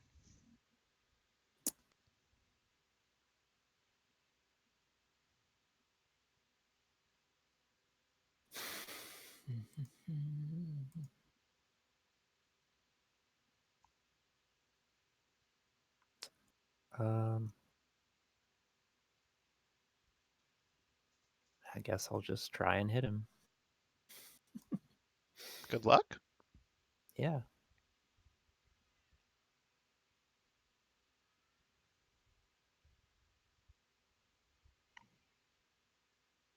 So I. That. Wow. Your Drowcraft sword bounces off of the creature's tough hide. Oh, and can I try to identify him mid-attack? Probably not. No, but you can complete your attacks and then try. All right. Nice. Wow, that's unexpected. So it's religion, right? Mm-hmm.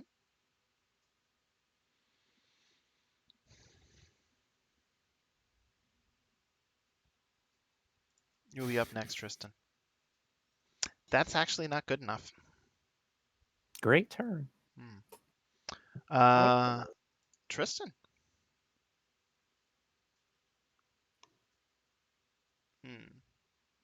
Um. Yeah, I guess I can go with that. Let's see here. I don't need to read all that stuff. This creature. You're drawing on legendary information, meaning that these are tales of Yeenoghu's battles that you're sort of drawing out some of the conclusions that you have. Yeenoghu is known to be extremely physically tough. He's very durable, dexterous. Actually, strangely enough, has a bonus to wisdom for reasons. He's resistant to cold, fire, and lightning. He is immune to poisoning as well as bludgeoning, piercing, and slashing from non-magical weapons. It cannot be charmed, exhausted, frightened, or poisoned. It has true sight out for a great radius. This creature has some innate spell casting, although exactly what that innate spell casting is, it is uncertain. This creature is known to have legendary resistance, as well as magic resistance in general. Yeenoghu's flail is inherently magical, and if Yeenoghu reduces a creature to 0 hit points with a melee attack on its turn, it can take a bonus action to move half of its speed and make a bite attack. Yeenoghu is a particularly vicious attacker. It has several multi-attacks that it can do, and the multi-attacks actually have an after effect that is chosen at random at some point during his multi-attack. His magical flail is able to reach out to 15 feet, so he can reach up to 3 squares away from him. And only once you move outside of that third square do you effectively leave his threatened radius and provoke attacks of opportunity. And he's also known for some legendary actions, which we started to see a little bit of.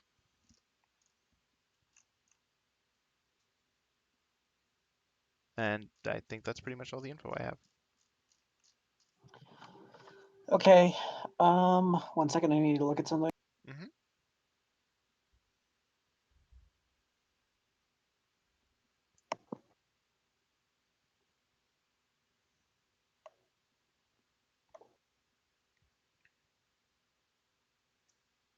Can I drop concentration during any time I want, even on someone else's turn? Mm-hmm.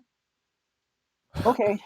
You all owe me big for this. And also, are those walls actually that size so he could not squeeze past Bob? I don't know what you're talking about. If he tried to move past Bob, could he to get to Snake or Melrath? Or would he have to go all the way around the Shield Guardian to do?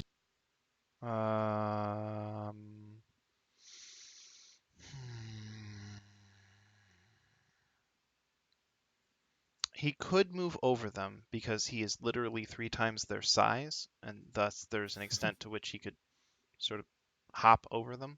But it counts as difficult terrain, so it will slow his ability to move, and he could effectively move to here. But then he would have to like move here or something like that. He can't share a space with an ally, despite his size, because he's only 12 feet tall. Okay. So Then what I'm going to do is I'm going to move behind Fix, okay. and I'm going to cast Wall of Force, enclosing the 3 of us in a 10-foot radius dome, including 10 feet high. Okay. His move. So like that,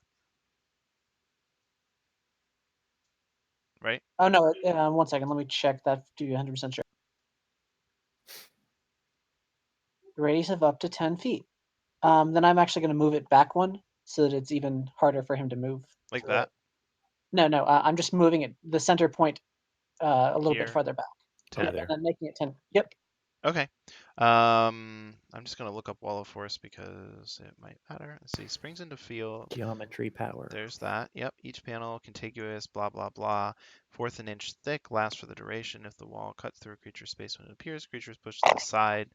Nothing can physically pass through the wall. It is immune to all damage. Cannot be dispelled by dispel magic. A disintegrate spell destroys the wall instantly.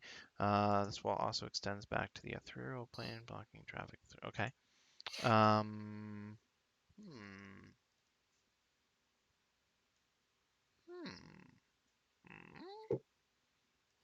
Okay, so at the end of your turn,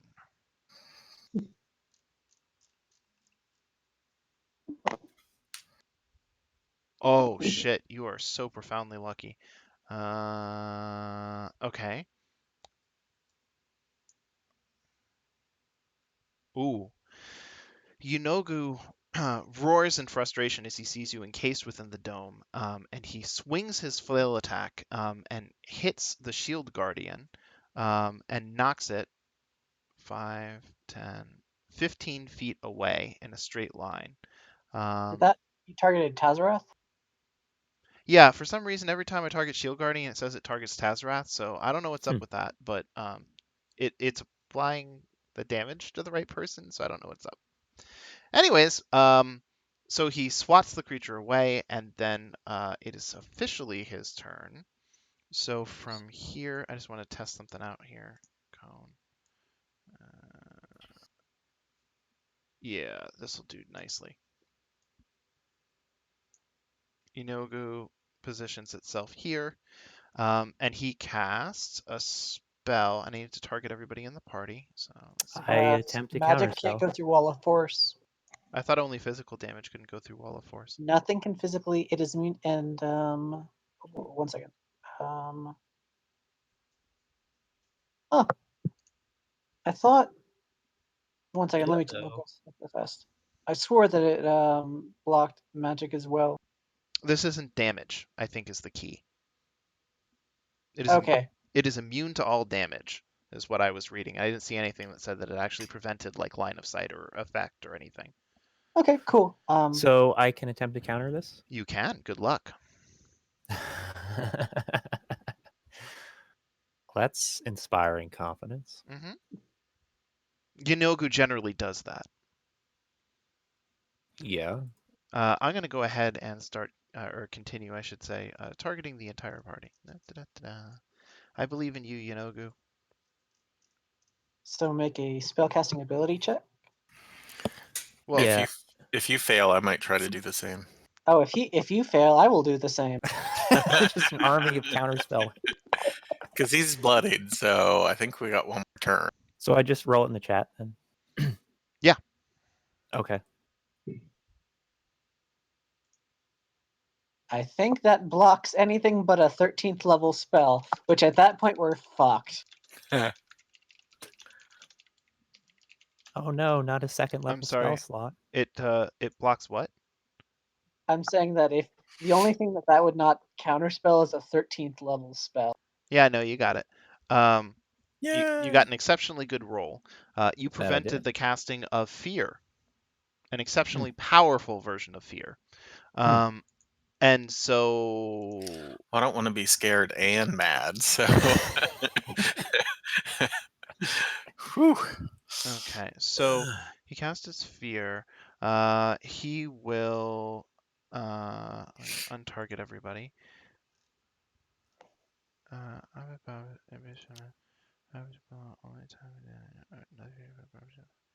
Okay, and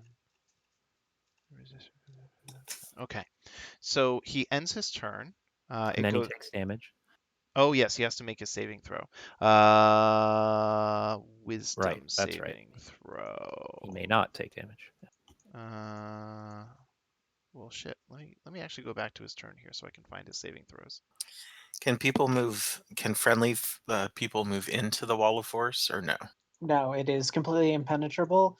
But I'm gonna pop it down as soon as it's your turn. Oh, lovely. Oh, wait a minute. I think this will do it.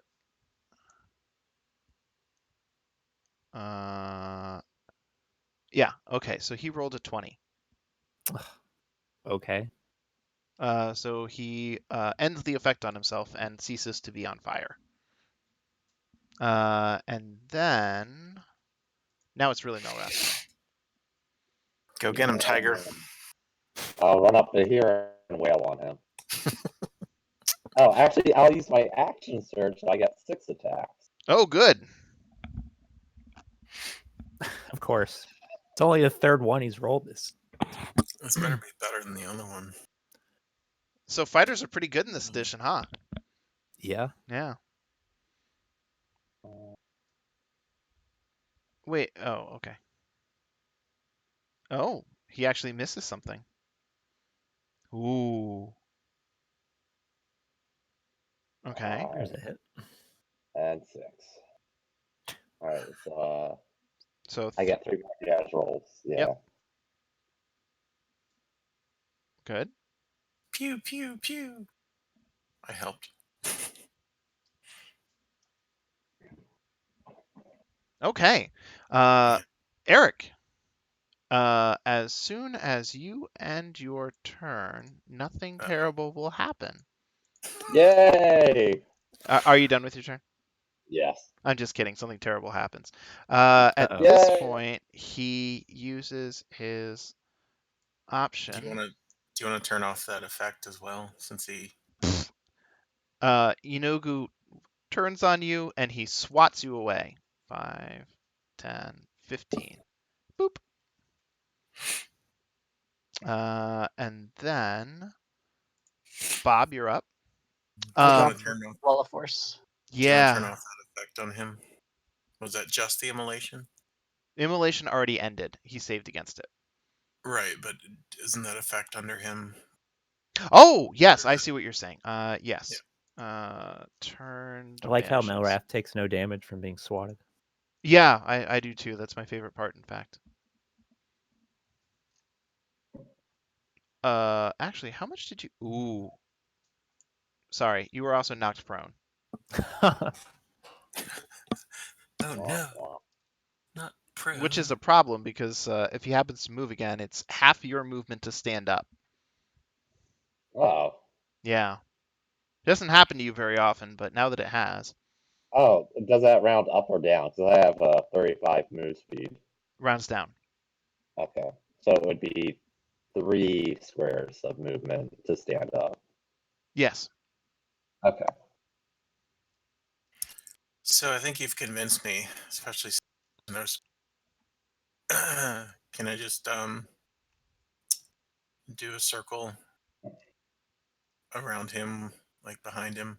Well, technically, it That wouldn't be includes able to him. make it through the, the damage wouldn't actually affect anybody inside the wall of force. Huh? So the wall of force cannot allow damage inside of it. As far as I know, there's nothing actually preventing you from creating effect outside of the wall of force. Didn't Tristan just drop it? Oh yeah, I dropped it. Oh, well then let me delete that. Tristan. Okay, go ahead. So, are you okay with me just targeting him, or do you want me to draw out the giant circle? I am confident that the giant circle can be drawn, so you can go ahead and just target him. Okay. Pew. Ah, damn.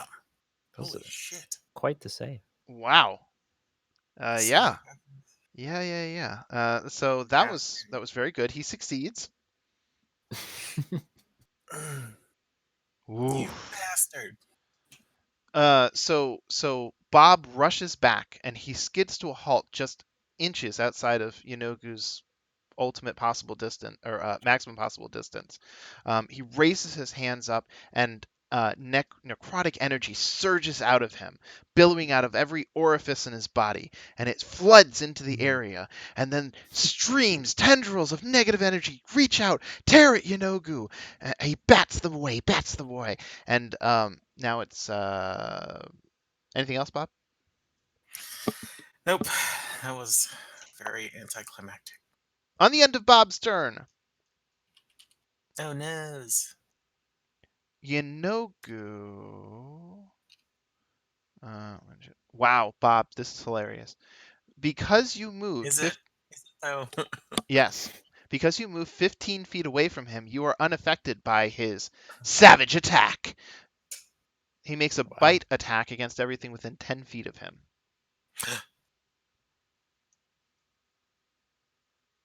Okay. And Just a flesh wound. yeah, 33s tend to hit.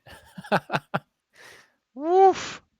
So the creature's mighty jaws reach out and snap down on each of you one by one. You take some pretty serious damage. Shield Guardian is up.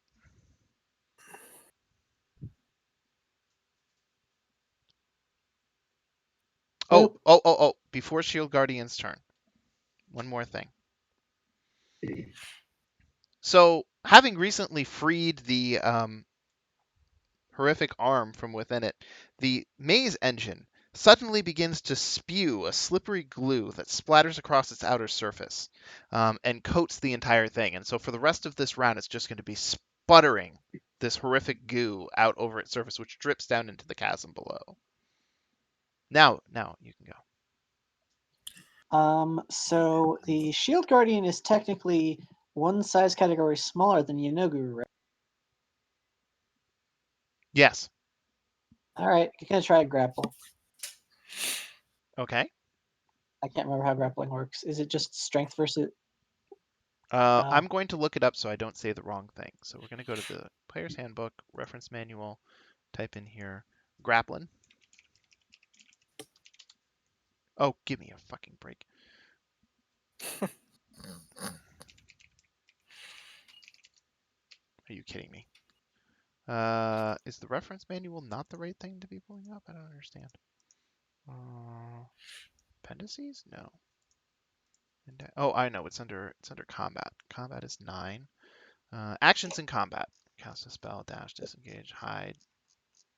God damn it. Attack? No. Disengage? No. No, it's definitely not here. All right. I'm pretty sure it's athletics versus athletics or acrobatics. I'm still going to try to Google it because I don't want to get this wrong. Here we go. Oh my god, there's a flowchart. Initiative, your turn, bonus actions, other activity, reactions, movement, positions, breaking up. Can I just... There we go. Grappling. Okay. Okay. So you basically make a regular attack roll. The target of your grapple must be no more than one size category larger than you and must be within your reach. And then, you were right. Try to seize the target by making a grapple check instead of an attack roll, which is the athletics check contested by the opponent's athletics or acrobatics, whichever is better. Okay, so then I will effectively figure out how to... Oh, I know, it's up here. All right, which of these will be better? Okay, check. So make your check. Here's mine. Holy shit, he's grappled. Yay! A grappled creature's speed becomes 0, and it can't benefit from any bonus to its speed. The condition ends if the grappler is incapacitated. The condition also ends if an effect removes the grappled creature from the range of the grappler or the grappling effect, such as the creature is hurled away by a Thunder Wave spell or teleports. Okay. And then it can use its action to try and break the grapple. Right. All right, that's all it's doing. Okay. Close that so I can... God damn it. There we go. He doesn't go. He did the thingy, and he did that. Snake, you're up. So I was gonna hurl a fireball, but now that he's grappled, I don't want to You can't. incinerate. Oh, I can. You cannot harm the grappler. Okay. He technically counts as being in another square.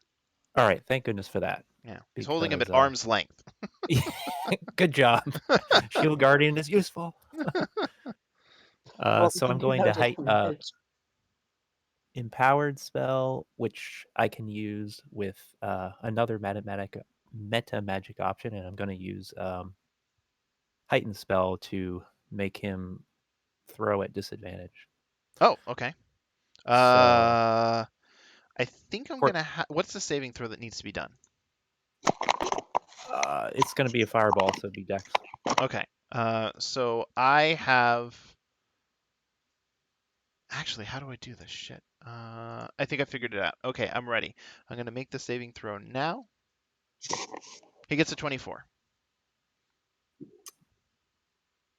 Okay, so it's saved. Mm-hmm. And that was at disadvantage. Wow. Well, no, he has advantage. So when you give him disadvantage, he just has. But again, oh, right. I was Right. thinking about fire, but I ignore fire resistance, but And that's you not still has nothing to will. do with saves. Right. Right. Okay. Yes. So I still have the empowered on, so I'm also upgrading the spell with a higher level. That's what heightened spell does, right? No, this is separate from that. Yeah. I was He's just using a higher level the spell slot to do more damage. right. Oh, okay. I'm with you now. Yeah, I'm using my 6th level because chain lightning's useless right now anyway. So Yeah. Oh, if you want to use chain lightning, I can create 3 more Yeenoghu's. I think that'll very nicely solve the problem. yeah, problem solved. We all get to make new characters.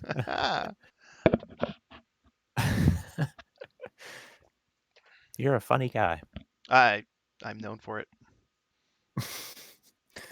All right, so that means 6th level spell slot for a 3rd level spell, so I get 3d6 bonus. All right. So I'll just roll it. I'll just roll it on his head, and then I'll roll 3d6 more on his head. Or no, never mind. The damage is he already saved, so. He has saved, so just drop the damage on him normally, and I'll make sure that the damage ends up being correct. I'll have to do some extra math, but it's not a problem. Well, I'm rolling 11d6 on him right now. Right, go ahead. Okay. Okay, so he took 24 of that. There's no ones in the mix, so. Actually, that will be it because he doesn't resist it but takes half damage. Well, see, that's the.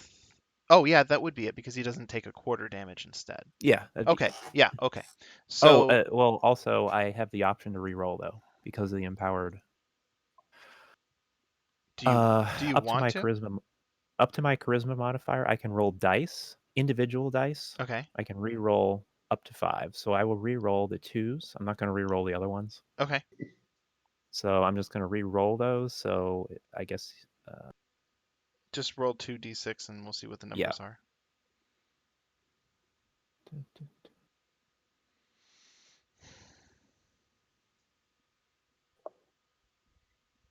Nice. Okay. Let me drag this over to here. Okay. So anything else? Nope. Okay. On the end of Snake's turn, Yeenoghu cast teleport. Counterspell. Yeah. Well, Oh, we have a key for counterspell. go for it. I'll go first. Okay.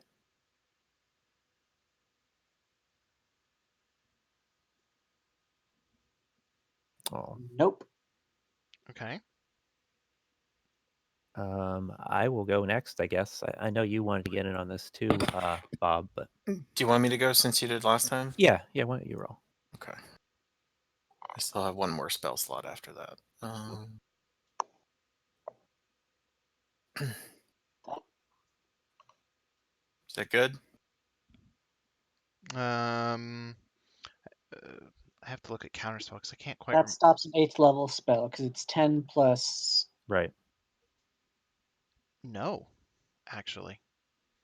Next. Wow. Ouch. Okay. I will roll.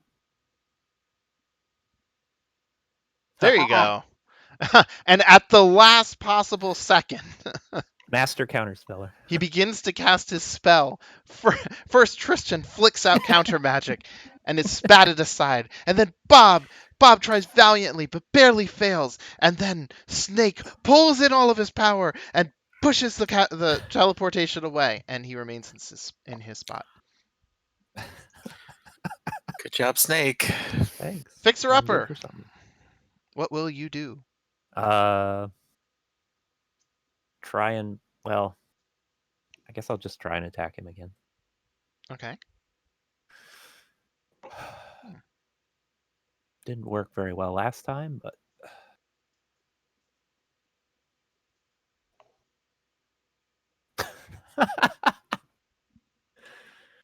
Ooh. wow. Ooh. Wow. Okay. Uh. Uh. Uh. I will summon with my bonus action the spiritual weapon. And let it try and attack. Because this is embarrassing.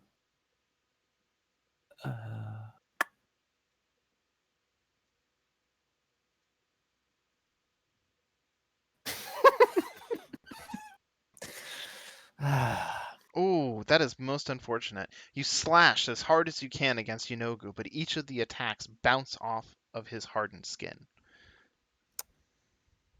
Okay. So, now it is Tristan's turn. I'm going to try Synaptic Static on it. Okay.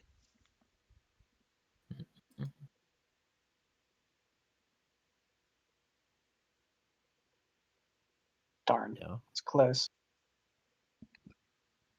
Unfortunate. Okay. Yeenoghu swoons, falters. There we go. Falters under the synaptic assault. And now, anything else? I'll take that as No, one thing. I'm a bonus action Misty Step the fuck out of here. okay.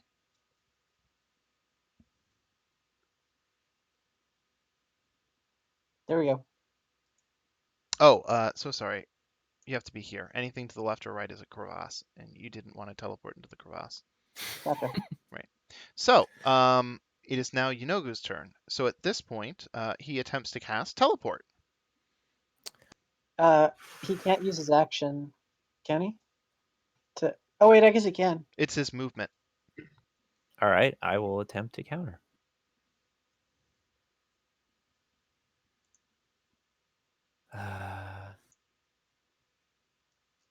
Not this time. Did you remember to check off your spell slots for counterspell? Yes, I did. Oh, I'm looking at the wrong character sheet. That's why. And I will try and counter as well. Goodbye, my last 3rd level spell slot.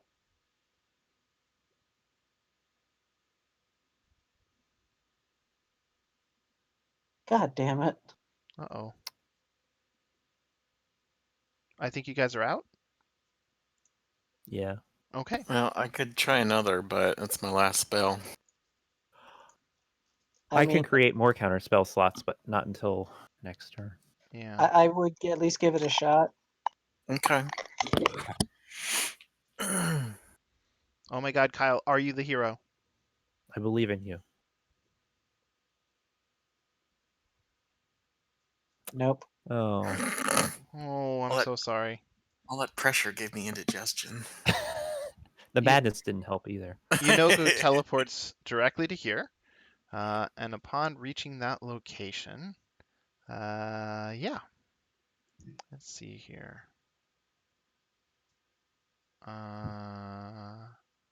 I see. Okay.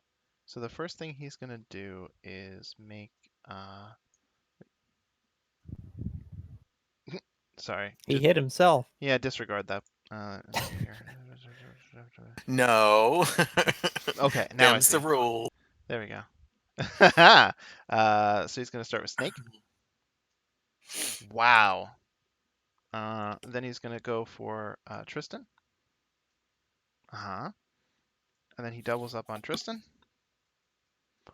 Wow. Wow. Tank mages. Just legendary. So yeah, that's actually the most horrific moment of your life.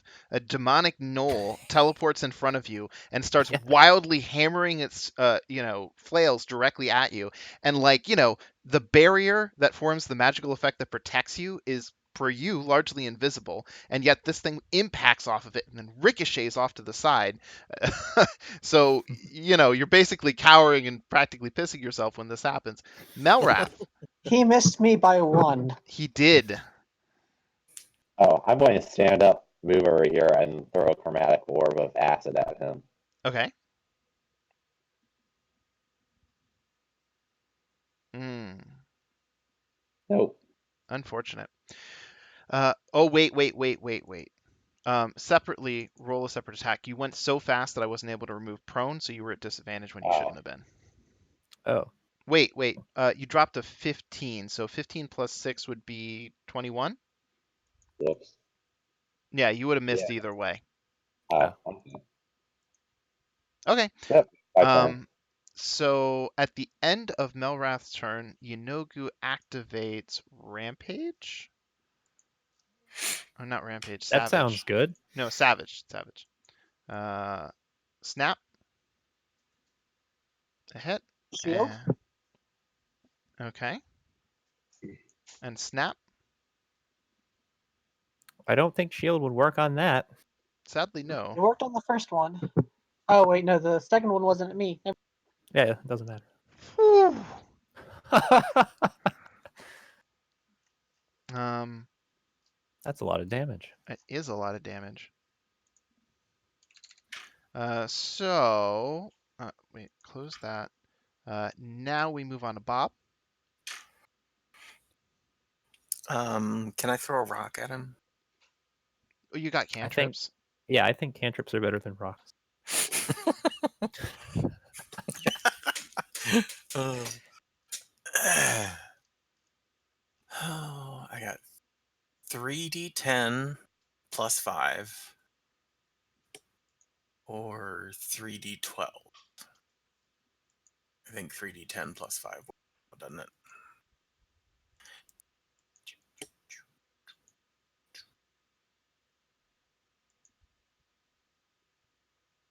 Miss. Oh, that's the first one. Miss. Miss. Jesus Christ. And then suddenly nobody can hit anything. Nope. He can hit me though. Not Yeah. even a 20? Jesus. Your Eldritch Blasts just impact his skin, and for the first time in your entire set of adventures, no damage is dealt. Bob pales. Yeah, now I really do have indigestion. At the end of Bob's turn, snap. Ooh. And snap. Okay. Yeah, that's fair. Again. There we go. Heavy damage. Next up is shield damage. Guardian.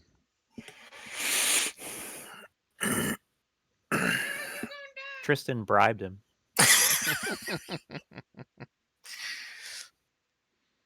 Um, Oh, wait, before he goes. Oh, this is perfect. The engine groans loudly, having sputtered out the last of its viscous fluid, and there is a sudden disorienting wave. Every creature on the battlefield just sort of stumbles for a moment, and when you sort of shake off the effect and look around, there's nobody anywhere. You're all Oh, invisible. that's what? Like, we can't even see each other? No, in fact, but I don't know how to obscure you from each other, so Oh my all God. right. Well, Shield Guardian is going to go 5, 10, 15. Next to Snake. Oh, but that means he's invisible. Where'd he go?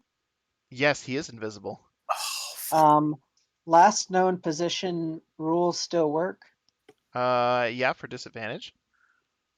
Nope. Shield Guardian is casting Dimension Door with Snake. Oh, okay. Actually, wait 1 second. I need to check something about Dimension Door. I believe it just target. Well, that's a good question. I have to look up Dimension Door now. I'm doing the I same. appreciate the thought, but I should be okay. Oh, okay, you're right. Never mind then. Yeah, I think so. Yourself from your current location. Stating distance. Oh, it just says one willing creature, but it has to be adjacent to you, of course, which it is, so that would technically okay. work if you If wanted to. Snake, if Snake doesn't want it, that's fine though. Well, I am tempting death, but it's kind of fun to tempt death. I don't know. Okay. Then Shield Guardian is going to attempt to grapple Yeenoghu. There you go. Okay. Disadvantage. Actually, I don't know how to do that. Disadvantage can't apply.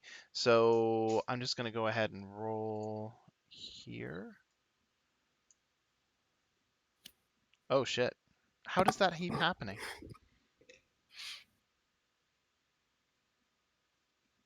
Success somehow. That doesn't happen to break invisibility, does it? Well, it breaks Shield Guardian's invisibility. Okay, that works. So now there is a visible Shield Guardian seemingly grappling an invisible Yeenoghu. Snake, you're up. Oh, thank goodness for that. So I'm going to Run away. Misty Step away. So that's what, 30 feet?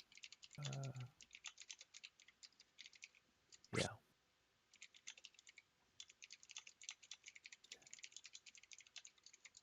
Over here.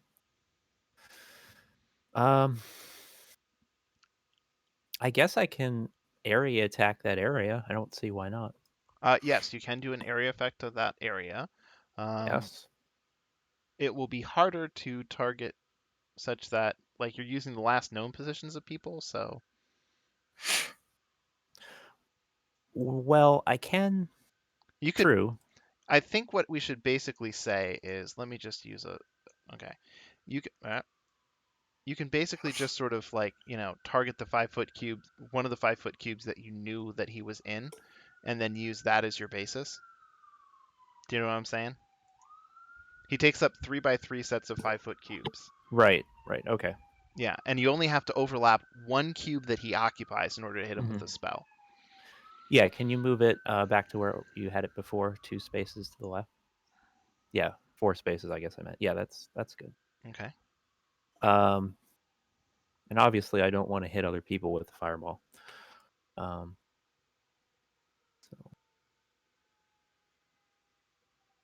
but if I need to, I don't know, would that hit the shield guardian? I don't care. He's fixable. Oh, and actually, speaking of no, he automatically regenerates. That's cool. Okay. So I'm going to. I have 7 points left. Well, actually, I have 5 points left, but that's still enough. To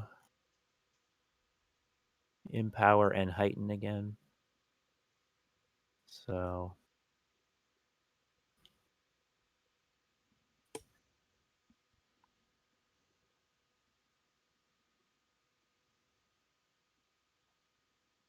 Oh, you know what? Just for the ease of what you're doing, I'm going to target Yeenoghu for you. So you can just drop it in the chat. I think if you do cast, that should make it all work. Right. And I'm just making sure to let you know that I'm doing the math here. I just used up a 4th and a 5th to get my points back to be at 7. And also to go. So you can look at my spell list right now, and that is where I should be. Okay. I think a 4th and a 5th is. I have to check the actual class thing because it's not really on your character sheet. So sorcerer here, raw magic, quick build, sorcerer, font of magic. That's what I want. Sorcery points, flexible casting. Sacrifice spell slots to gain additional sorcery points. Yeah, I try. How much did it cost to create 2 third levels? Is what I'm asking. Yeah, that's what I'm trying to figure out. Oh, okay. You need 10 points, and a 4th and a 5th level is 13 points. So Okay. you could also create a 2nd level spell slot if you wanted to, or just keep the points, I guess. I don't know. I guess I'll keep the points. So that means that, all right. I thought I was at 7, but that puts me back to 8. And then I'm going to use 4 of those points for those 2 effects on this fireball. Okay.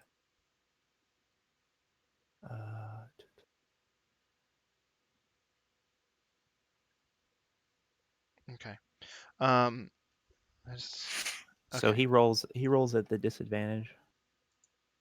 He rolls at well, he automatically has advantage on all saving throws, so he just rolls normally. Right. So, and rolls normally, correct. So this is dexterity?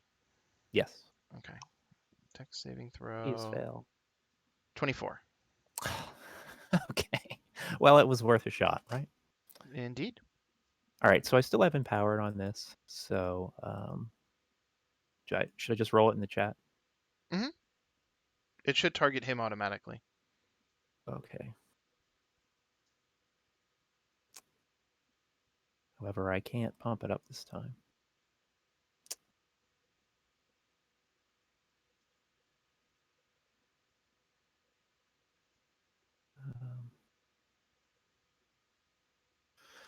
So He takes 14 then.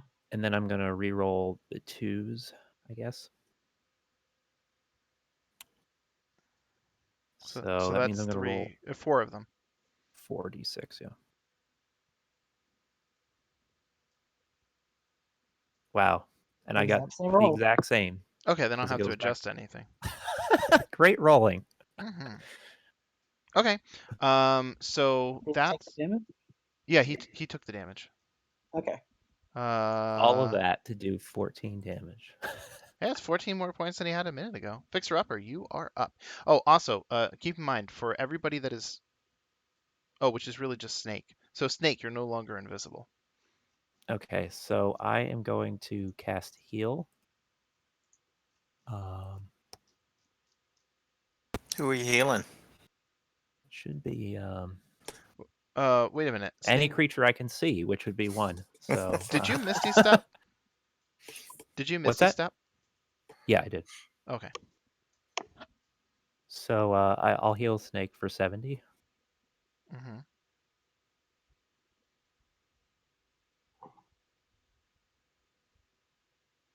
And then I'll move to here, I guess. Try to get in the way a little bit. Yeah, over here. Okay. And that's my turn. Oh, I do need to actually roll it on him. Good point. Mm-hmm. Well, it's a flat 70. Oh, then go like that. There you go. It's all clear. Thanks. Thank you. Tristan, you are up. So Snake and Fixer Upper are both visible. All right. Tristan is going to move 2, 3, 4, 5. He's going to place. It's going to place instant fortress on the ground in the square in front of him. He's going to Misty Step the fuck back, and then he's going to scream the command word. Ah, okay. So he has to make a dexterity saving throw. And that's not what I'm going for. I'm going for the fact that this will push him 20 feet forward, right into the maze engine. Hmm. Okay, I'm pretty sure that a 22 beats the dex saving throw. Let me check. DC 15, so he just takes 5d10 damage. Okay. Oh, and he's going to not take full damage because he is 5d10 bludgeoning. Right. Okay, so the fortress is obviously magical. So Mhm. I think therefore it's reasonable that any damage it does is magical. Right? I'm totally okay with it. Yeah, I'm not going to argue. Okay, so he's not immune to the damage, and actually not even resistant to it, interestingly enough. So I'll just apply that directly. The best attack we've done in what, 3 rounds? Yeah, and so he is pushed back to there. 20 feet. He should be pushed to the edge, so forward. And if he's that big, he should totally be in the maze engine right now. The maze engine sags briefly under a tremendous weight. Anything else? That we can't see. Nope. Hmm. I cannot believe I just used a 4th level spell slot for Misty Step, but worth it. How will I manage this?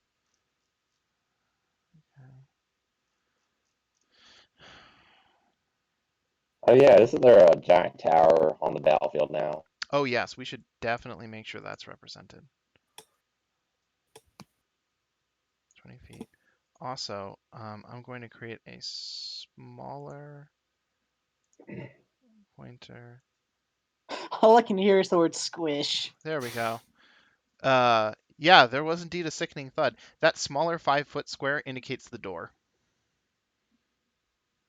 Hmm. That is a little bit difficult to maneuver around. Oh, also, Snake is actually located here. Everything to the left and the right of the maze engine is a crevasse. So, what will he do? What will he do?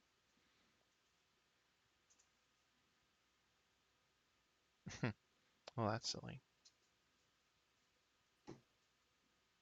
Hmm. Mm,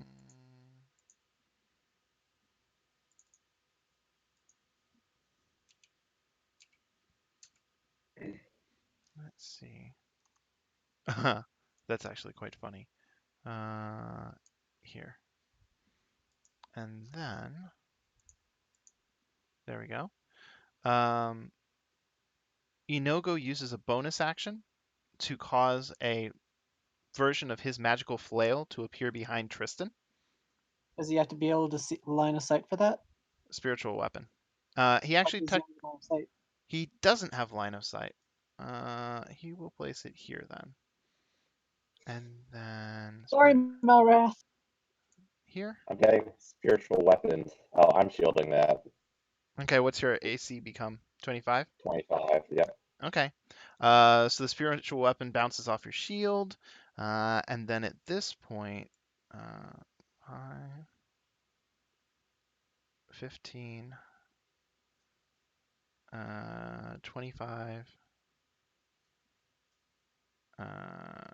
there. So he moves to that location. Do we get opportunity attacks? He did not leave your area of threatened space. Got it. And then from there, he will make a flail here. All right, I'm shielding that. Okay, so your Or, AC will no, become never mind. Never mind. That doesn't work. Never mind. 25 is too high. Yep. Okay. Are you including the +3 from your other defensive effect? Actually, you must be because it modifies your base. Okay, so that's fine. Flail and then flail. Okay, and then flail. Okay, so with all 3 of you hit, Snake is 1 and, well, it doesn't matter. You can't see the result. 1 and 2, 3, 4, 5, 6. Snake is the target. And then I have to roll this again. So that is, okay.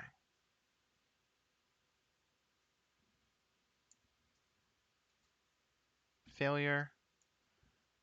Snake becomes paralyzed with fear. And then damage. Let's see here. Flail. Flail. And flail. Oh, those are a lot weaker than the other ones. Can I use my reaction with Hellish Rebuke? Do you have a spell slot available for it? It doesn't need one. Oh, it's one of those ones? Racial. Mhm. Ooh. Although it's only 3d10 because of the scale. My Hey, maybe you others. could kill him with it. I was about to I say know. he can't have much more. Yeah. Ugh. Okay. Does that just reduce the damage or prevent it? I don't know. I think it reduces. Oh my god! Oh my Classic.